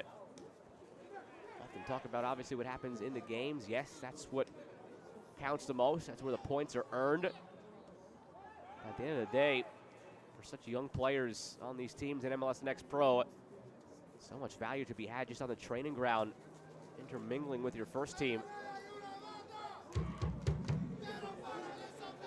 LAFC preparing a pair of changes. Makes sense for Enrique Duran to go 2 for 1 here. Has 4 subs to use in 2 windows the rest of the game after having to burn one in the first half on the Leone injury.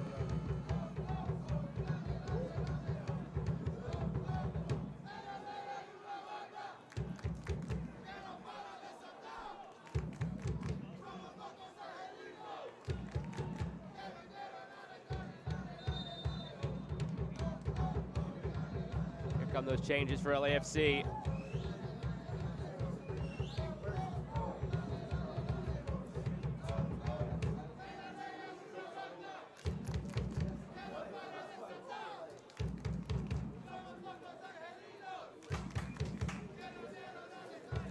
Substitution for LAFC 2 in the 59th minute.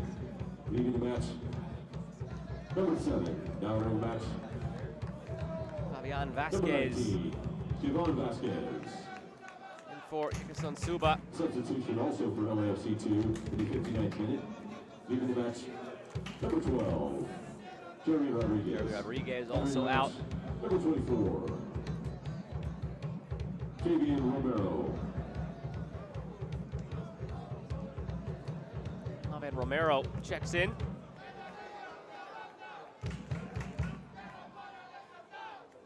Here's Levante Johnson.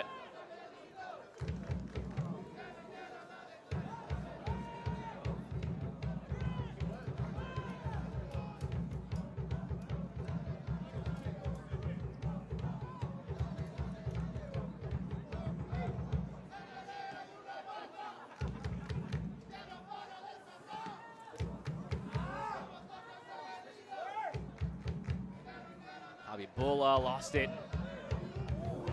I don't know who might be next for this Vancouver team to ascend up to the MLS ranks and do something extraordinary.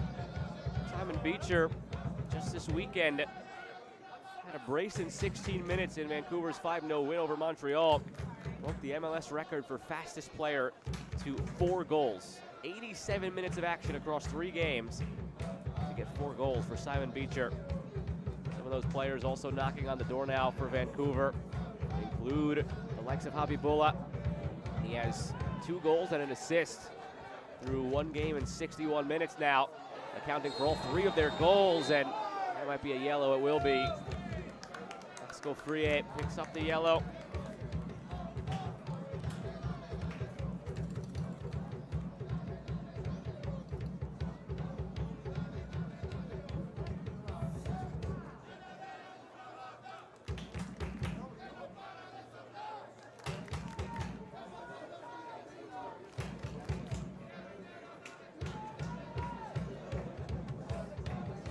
A yellow card has been issued to number 52, Whitecaps FC2. Julian Gaines, one of those players that Enrique Duran believes is knocking on the door of the first team. Nathan Ordaz, Tony Leon, prior to tonight's injury, of course, among the others.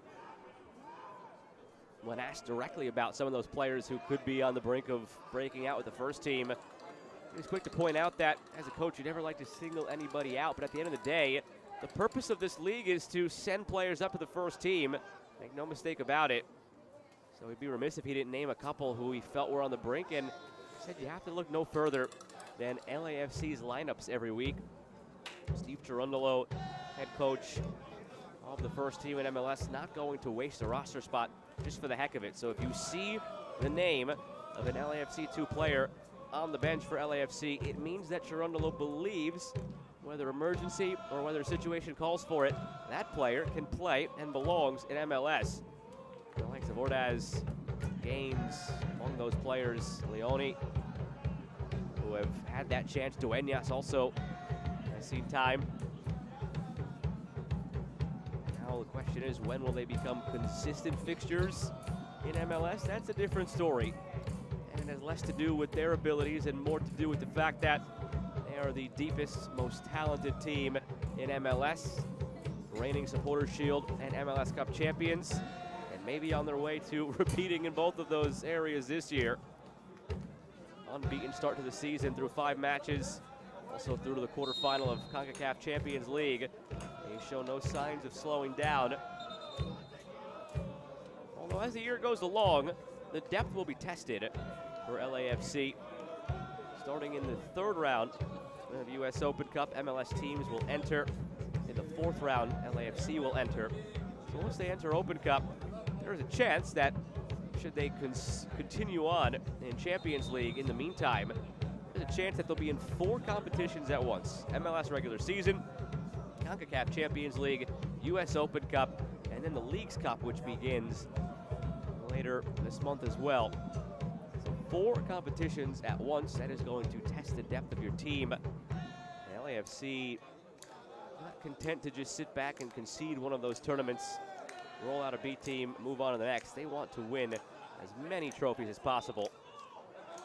And the most important thing right now, that LAFC might be winning, maybe not might be winning, they are winning, is the battle for fandom in the LA area. LA Galaxy, they were the preeminent club in MLS for a long time, dating back to David Beckham's stint with the team, and the Donovan, of course, as well. All of a sudden, the new kids on the block, LAFC, have really eaten into that LA dominance. They have been the destination club, attracting the bigger players. They've had more success. LA Galaxy right now in a state of flux where fans are boycotting games. Loaded over the top from the free kick. Pinballing around, Gaines almost got there. With that being said, the more trophies you can win if you're LAFC, the more you just hold on to that supremacy in Los Angeles. Not going to be giving up or conceding in any of the competitions they're in right now. So opportunities for the likes of those 4 players. Cortez, Duenas, Gaines, Leone. Can even throw Chris Jaime in that category. They get some valuable minutes with LAFC, with the first team.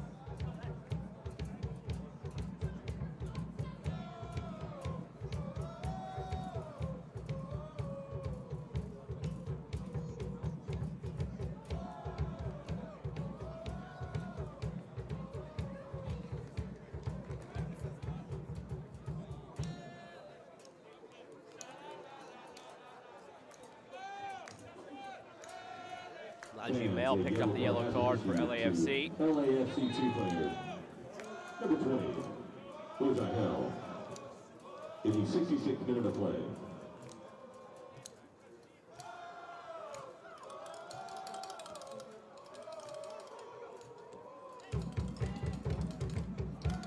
Cut back from Gio Aguilar. Finds Copeland. He's on the U20 roster for Canada at the Under-20 Championship last summer. Copeland again. Scored the game-winning goal last week in the 2-1 victory over Portland. Factor in again tonight. Aguilar. Johnson back for Aguilar. Not much room to work. And Javi Buildup commits the foul. That was your first real look at Gio Aguilar bursting out of the midfield and into the attack. He had 4 goals, 2 assists coming out of the midfield last year in 19 starts for Whitecaps too. Not afraid to get forward, tends to sit back a bit more in a deep-lying midfield role.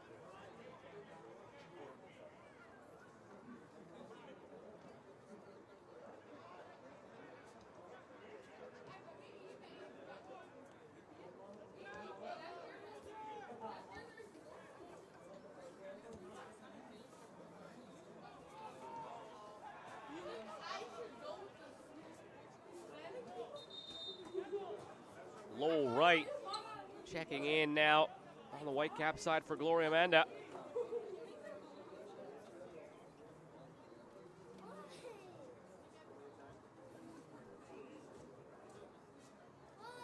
First substitution of the match for Vancouver.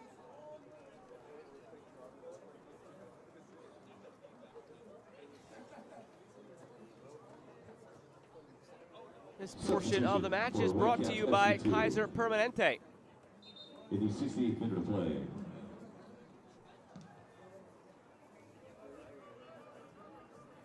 Leading the match is number 44, Gloria Amanda. Now entering the match, number 42, Lowell Wright.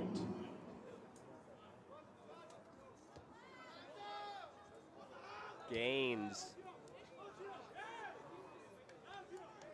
LAFC not yet registered a shot in this second half. Vancouver has also begun to cut into that possession advantage of LAFC.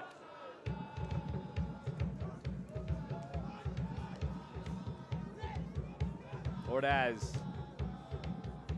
picks out the space in the middle for Moyado.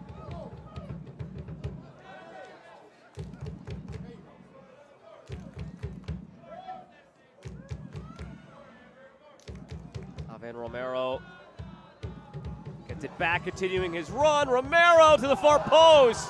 Ordaz couldn't get there in time. Top of the area for Duenas, back for Gaines, and it's blocked. Just like that, LAFC 2 springs to life. Well, they couldn't cash in.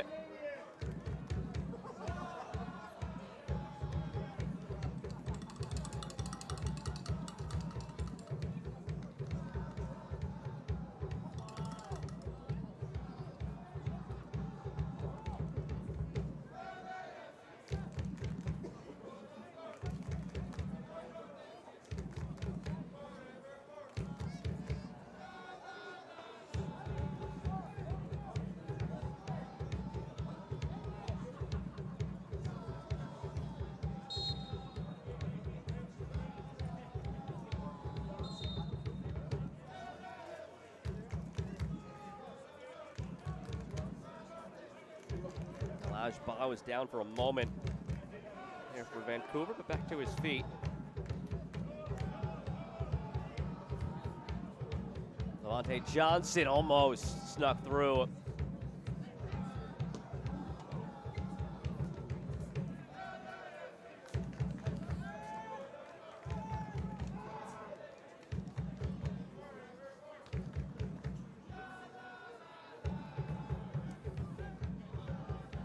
Under 20 minutes to play here.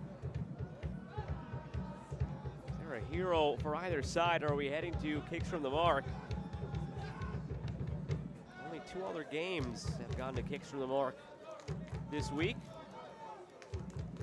SKC and Austin earlier today finished 1-1. SKC took it 4-2 on kicks from the mark. 1-1 scoreline between Atlanta and Red Bull as well. The match taken 5-4 on kicks from the mark by Red Bull.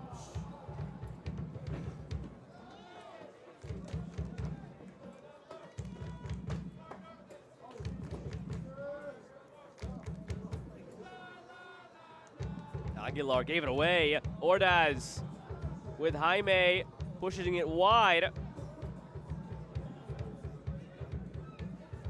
Fabian Vasquez had a chance at it. Player down in the middle of the park here for LAFC, but the play continues. Levante Johnson cuts back, lost his footing, finds Lowell Wright.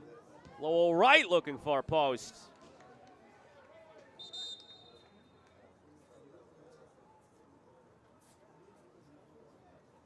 Elsewhere, 4-0 still, Tacoma over Real Monarchs. Brian Moyado down for LAFC.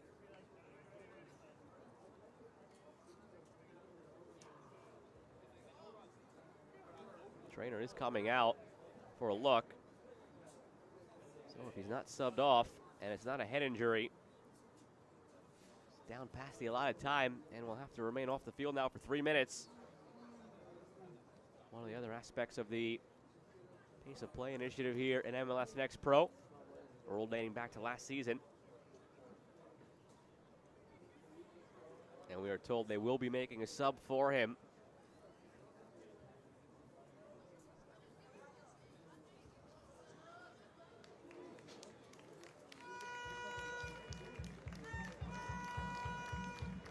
of the, I suppose, unintended consequences of the rule change. Not necessarily a consequence, more of a matter of fact, but if you see a player down for beyond the 15 seconds that would lead to them missing 3 minutes of action, it typically means and signifies their night is over. Otherwise, you're seeing players get up right away. The rule is doing its job.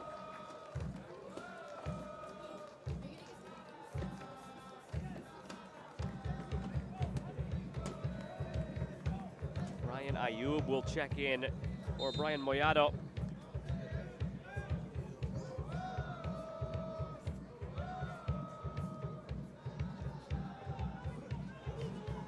Substitution for LAFC2. Taking off Chris Jaime. Leading the match is number 8. Comes Dustin Aguirre. So all 5 of their subs have been used now. Dustin Aguirre. Substitution also being made by LAFC2 at the 73rd minute. Exiting the match, number 26, Brian Moato. Entering the match, number 22, Brian Ayub.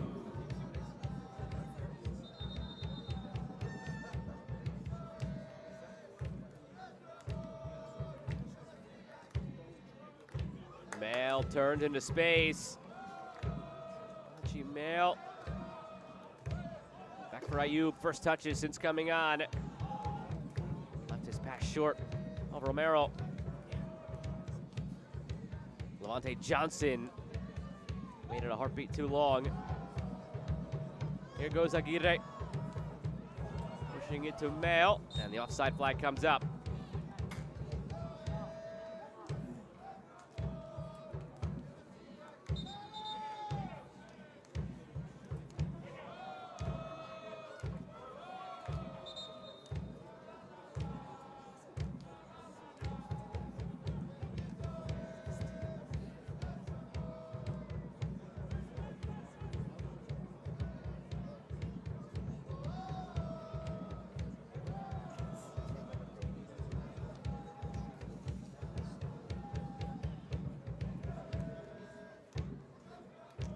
Tacoma is up 5-0 now over Real Monarchs. Wow, what a night for Tacoma.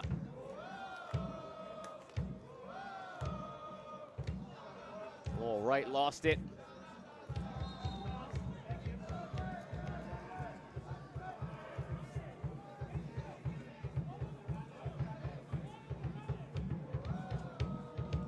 But he's got to call up Starfire up there in Tequila, Washington. See if we could borrow some goals in this game. Break this deadlock at 1-1.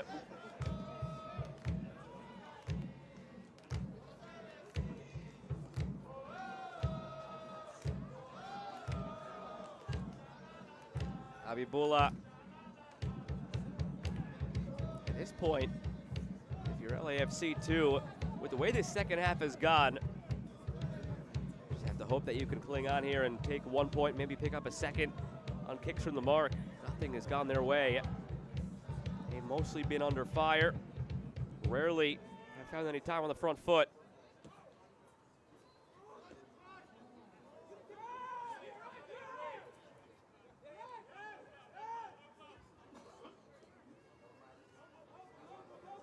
Julian Gaines from a dangerous position. Dribbled through 3 white jerseys. Left the pass short on the back end. Bailed out by Javier Romero.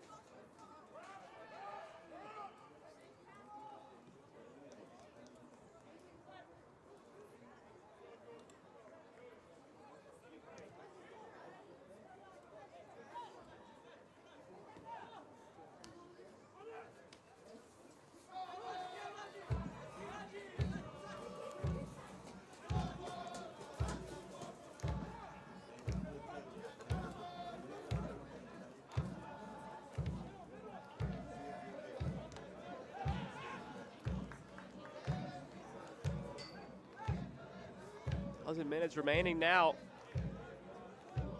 Last goal came in the 32nd minute for Cameron Habibullah of Vancouver. That came 16 minutes after Eric Dueñas scored for LAFC2. Here is Dueñas playing it out to Ayub. Ayub finds Gaines, has been lively tonight. Early ball flashes across. Grabbed by Ballmer.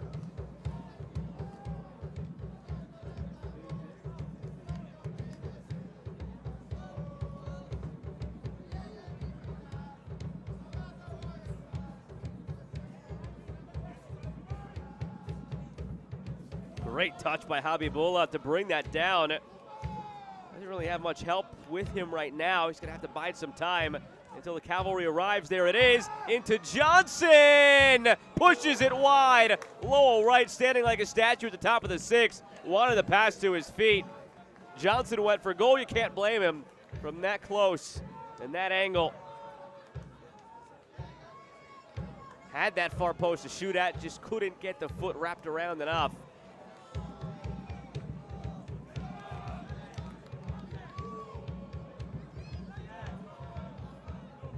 Habibullah.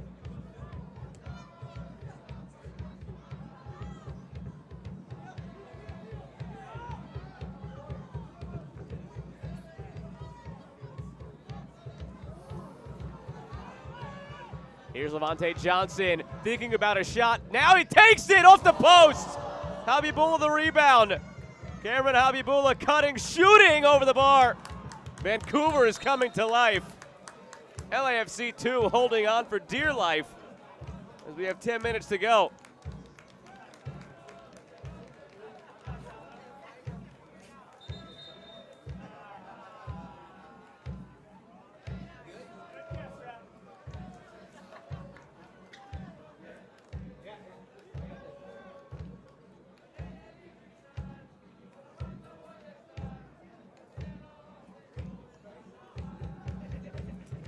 Yellow card was given to Eric Duenas in the aftermath. Noah Dollenmeyer very animated as he receives this goal kick from Romero. Fans, a yellow card Wake has his been team issued to up. number 18. They've hit quite the lull. LAFC Lucky 2. to still be level. Eric Duenas in the 80th minute of play. Levante Johnson, Cameron Habibullah have been terrific the last few minutes. They've found a second win for Vancouver.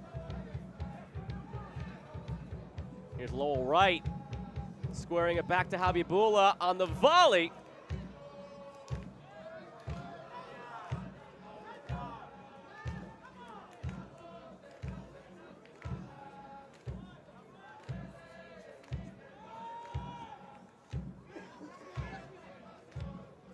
Gaines flicks it along.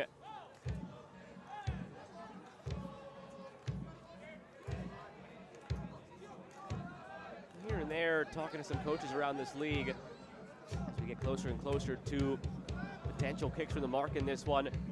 You'll get an occasional coach who's not the biggest fan of it, understands the logic behind it, and values the importance of it. Just because you don't necessarily agree with it doesn't mean you could ignore its importance picking up that second bonus point. But LAFC, more than any other team, has to realize how important it is. Played ahead to Kuplin, pushing it wide. When will it come for Vancouver? Well, this LAFC 2 team, they just saw their parent club, their first team, win MLS Cup in penalties last winter, or late fall, I should say.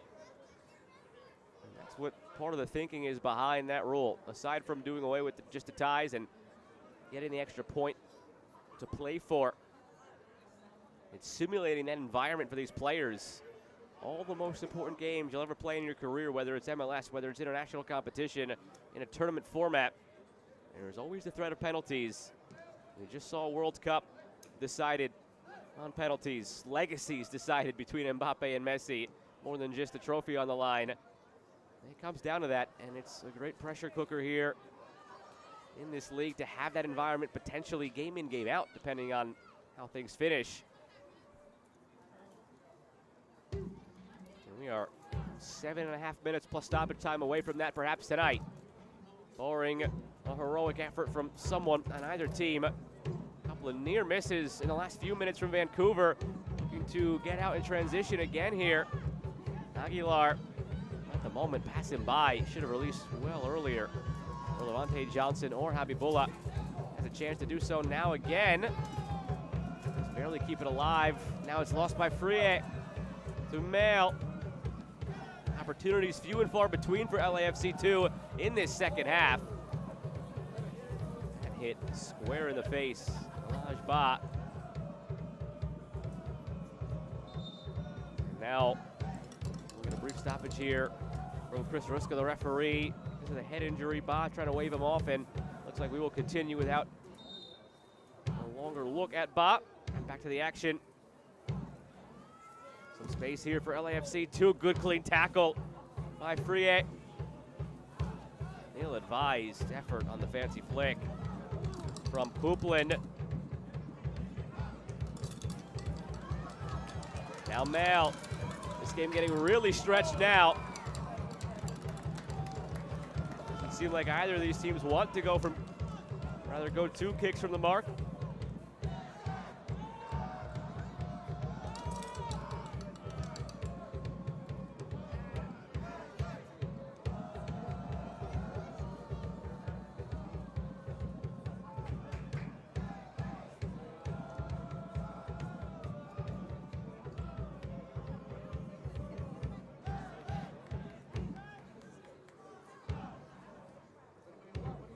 Portion of the match is brought to you by Remitly, official global money transfer partner of LAFC.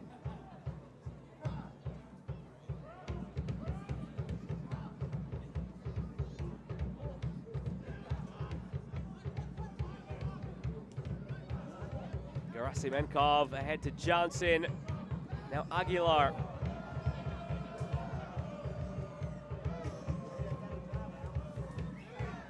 Johnson pulled down from his hair, it looked like. And Haji Mail is already on a yellow card. He's going to get away without a second one here.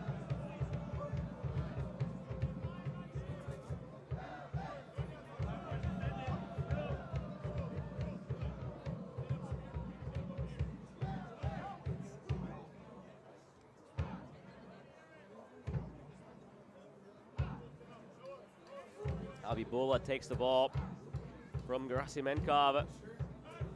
Habibullah, 20-year-old from Uzbekistan. Spent last year on loan in the Canadian Premier League with Pacific FC. Played just 14 games. Represented Canada at the 2019 Under-17 World Cup. Taken by Gerasimenkov.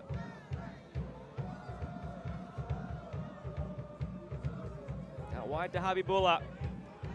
Low right, Levante Johnson remain in the box as options. But only 2 white jerseys in a sea of 6 black jerseys. Habibullah gets it out wide. Gerasimenkov dodges a man. And blasts across through. It did take a deflection. Corner coming for Vancouver. Is this a moment perhaps on a set piece?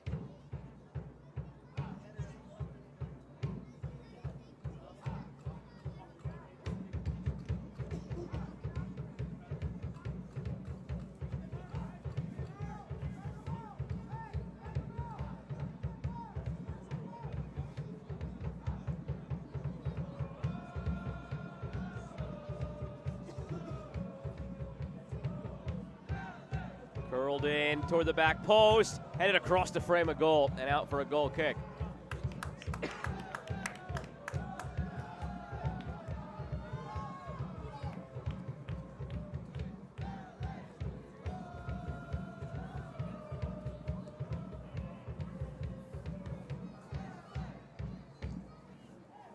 Almost another giveaway in the defensive third by LAFC, 2 bailed out by this foul. And a card coming out of the pocket as well. And that's Vasco Frié, so it's a second yellow. So for all the hard work they've done, Vancouver, they're going to finish this game down a man.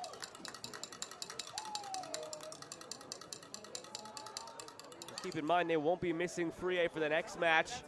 The red card rule here in MLS Next Pro dictates that you miss the next match against the team you received the card against.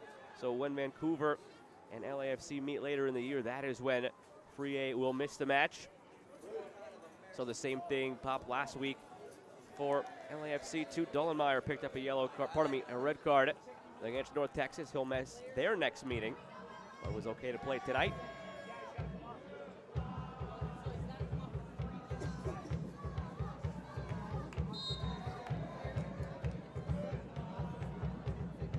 Fans, a yellow card has been issued to number 52 of Whitecaps FC2 in the 88th minute of play.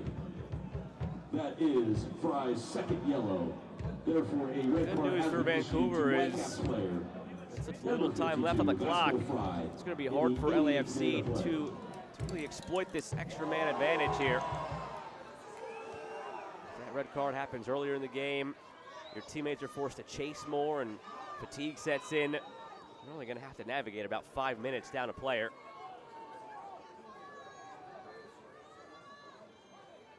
And the Whitecaps are readying another switch. Christian Greco-Taylor is getting set to check in.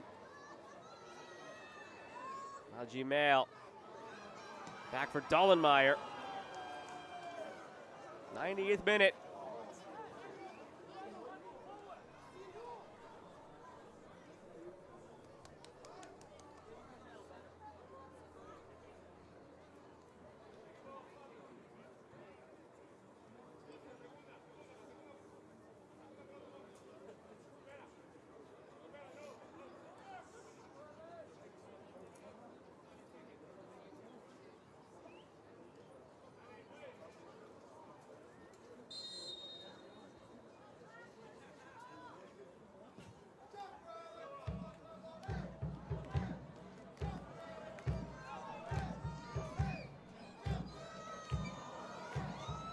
Abibullah to Levante Johnson. Flag stayed down. Julian Gaines doesn't care. He got there anyway. Gaines, the outlet. Ordaz has to retreat for it on the errant pass by Vasquez. Ordaz back for Ayub. No official word has come across yet on stoppage time as we're beyond the 90 minutes. Now it's shown on the board. 3 minutes tacked on. Ayub lines it up. Ayub has it saved. Rebound is there. Volmer gets there before any further damage could be caused.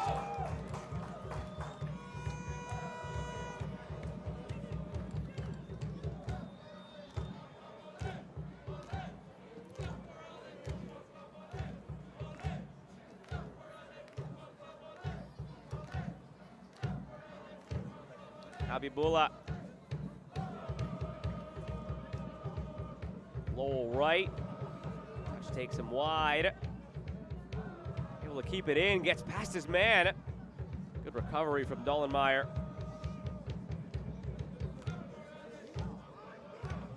Aguilar. Hoopland.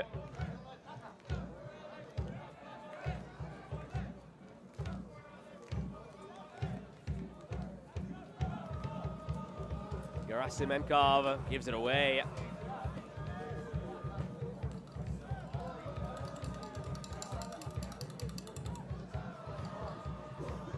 Ryan Ayub feeds Laji Mail. Flag stays down. Gaines calling for it. Mail keeps it. Cuts in. Laji Mail still going east to west. Lays it off for Javier Romero. He's dispossessed cleanly by Elijah Ba. One back by Romero. Ahead to Ordaz.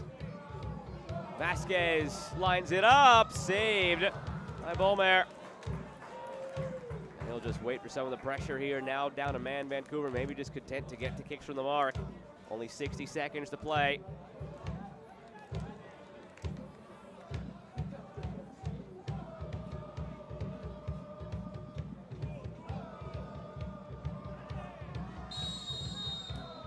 Foul goes against Levante Johnson. Two changes coming on now for Vancouver, maybe with kicks from the mark in mind. Levante Johnson is off. Substitution for the Whitecaps FC2 in the 90th minute. Christian Greco-Taylor is on.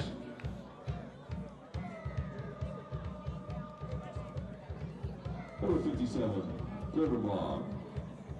Now entering the match, number 92, Jay Herdman. Substitution for Whitecaps FC2, also in the 9th minute. Leaving the match, number 28, Levante Johnson. Jay Herdman comes on as well. Number 84, Christian Greco-Taylor.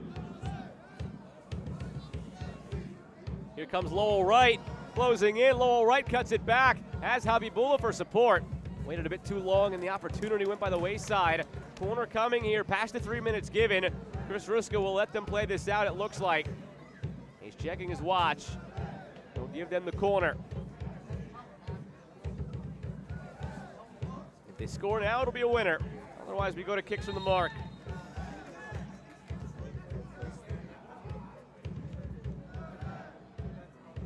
And that'll take us to a shootout tonight. 1 point aside, and the two will try from 12 yards out to pick up a second and kicks from the penalty mark.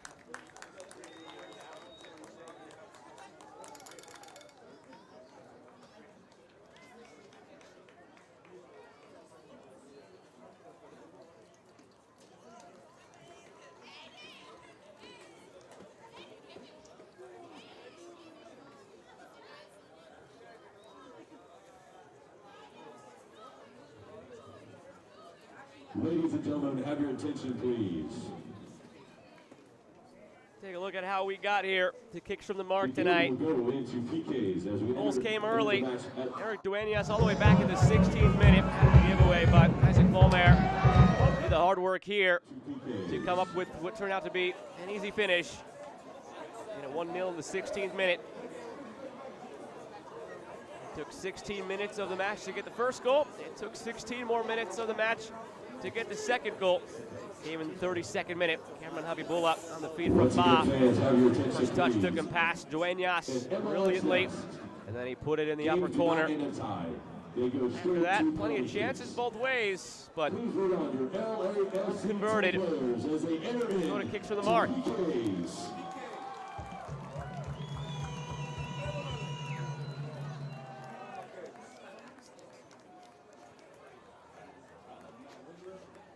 Standard shootout rules, 5 rounds. Beyond that, sudden victory.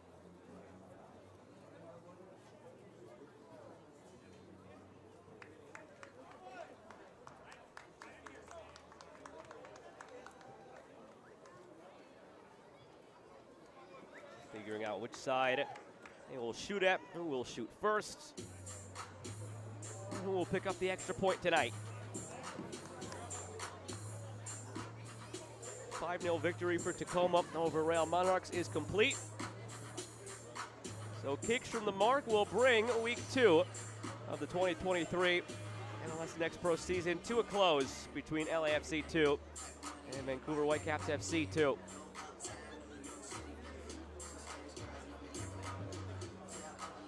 It's been a good long weekend of soccer and Next Pro. You'll have to wait a little bit longer for it to end. It will end in dramatic fashion.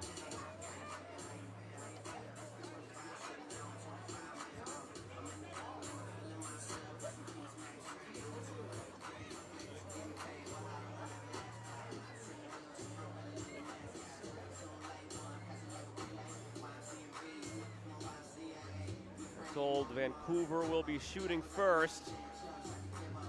We'll be coming down to this end of the field.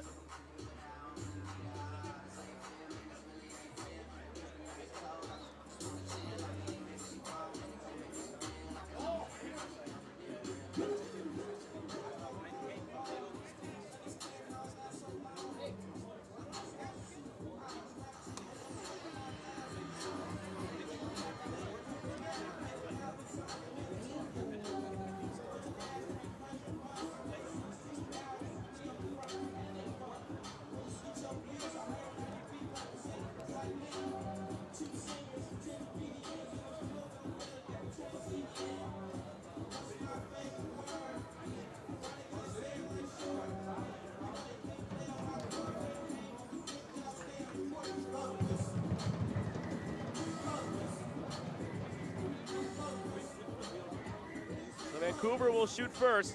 Gio Aguilar will be stepping to the spot. Aguilar had another quiet, consistent game in his holding midfield role for Vancouver.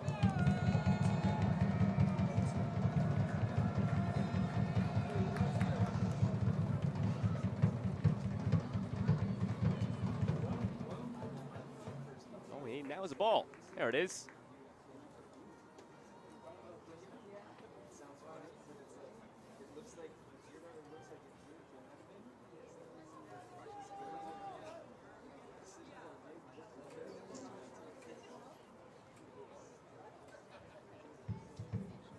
Aguilar, the 24-year-old, came up through Vancouver's academy, signed in December with Sacramento Republic FC. Never really got out there to do anything because he was drafted by Vancouver in the MLS draft and transferred right back to where he started. 4 goals, 2 assists last season. And he is your first kick taker tonight against Abraham Romero.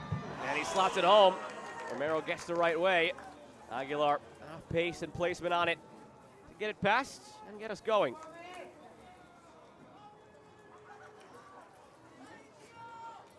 How nice of Abraham Romero, positioning it for his teammate. Only temporarily, now we'll hand it off. Or Fabian Vasquez, subbed into this match late on. Never really had a chance to find a rhythm on the attack. He subbed in for Ekasan Suba. He could have an impact here as the first kick taker for LAFC.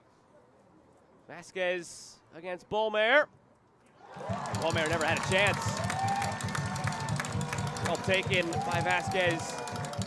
All tied after 1.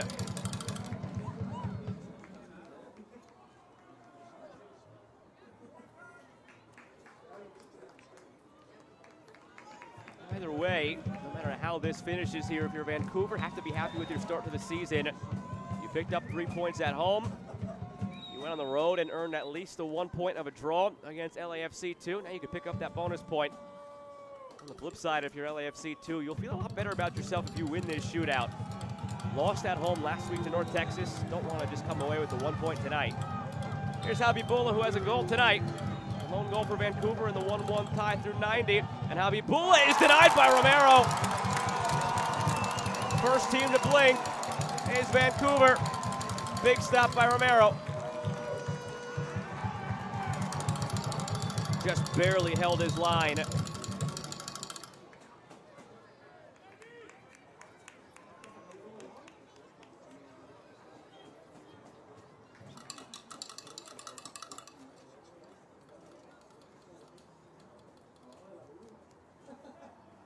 Eric Duenas will be the second kick taker now for LAFC 2. Interesting, both goal scorers go in this second frame. Habibullah scored in the 32nd minute for Vancouver. Duenas in the 16th minute for LAFC 2. Habibullah missed his penalty. What will Duenas do? 18-year-old from LA.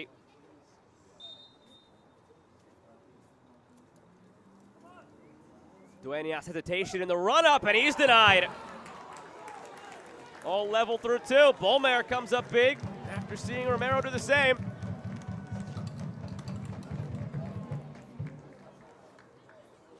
Not a well-taken penalty by Duenas. Didn't have enough pace on it. And putting it at that height does you no favors. Like that, about 3 feet off the ground, 2-3 feet off the ground. That is the optimal diving height for a goalkeeper. It's either got to be higher than that to evade the hand or under that to get underneath it. Here's Coupland. Scored the winning goal last week. Antoine Coupland denied by Romero. Back-to-back saves for the keeper. He is fired up, looking over at the supporters section. This is where maybe Romero has an advantage here over the rest of the players involved. 25-year-old has been playing professionally since 2019 with LA Galaxy 2 and USL Championship. Nobody else on the field for either team tonight had more than the 52 professional appearances of Abraham Romero. And the goalkeeper has 2 stops already. Here in the third frame for LAFC 2. It's Lajimel. Can he consolidate for them after the Romero save? No, it's Bolmer going save for save with Romero.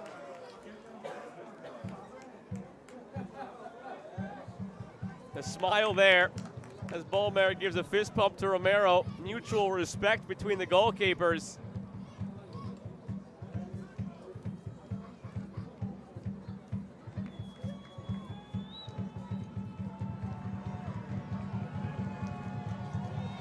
Herdman subbed on at the last second, you imagine, to take a penalty. Here and kicks for the penalty mark. Herdman, quick run up, and if that's why he was subbed in, he made it worthwhile.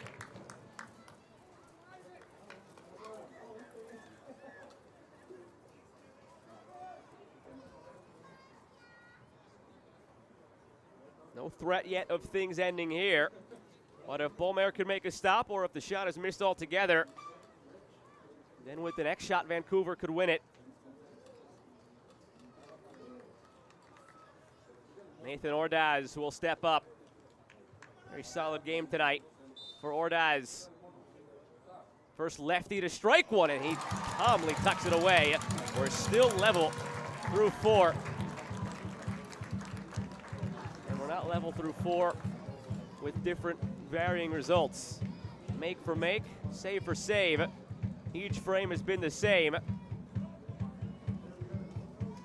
For all intents and purposes, we're already at the sudden death portion of penalties now. All tied up through 4. Lowell Wright will step up now.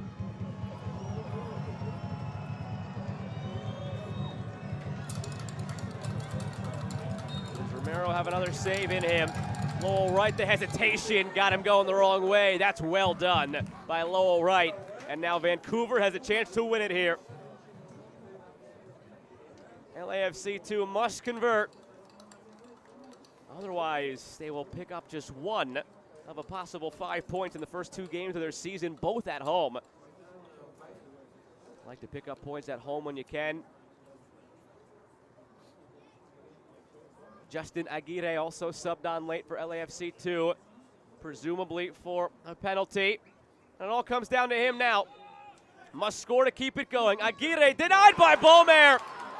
He started the night with a mistake. Gift wrapped the goal to LAFC 2, and in the end, he's the hero.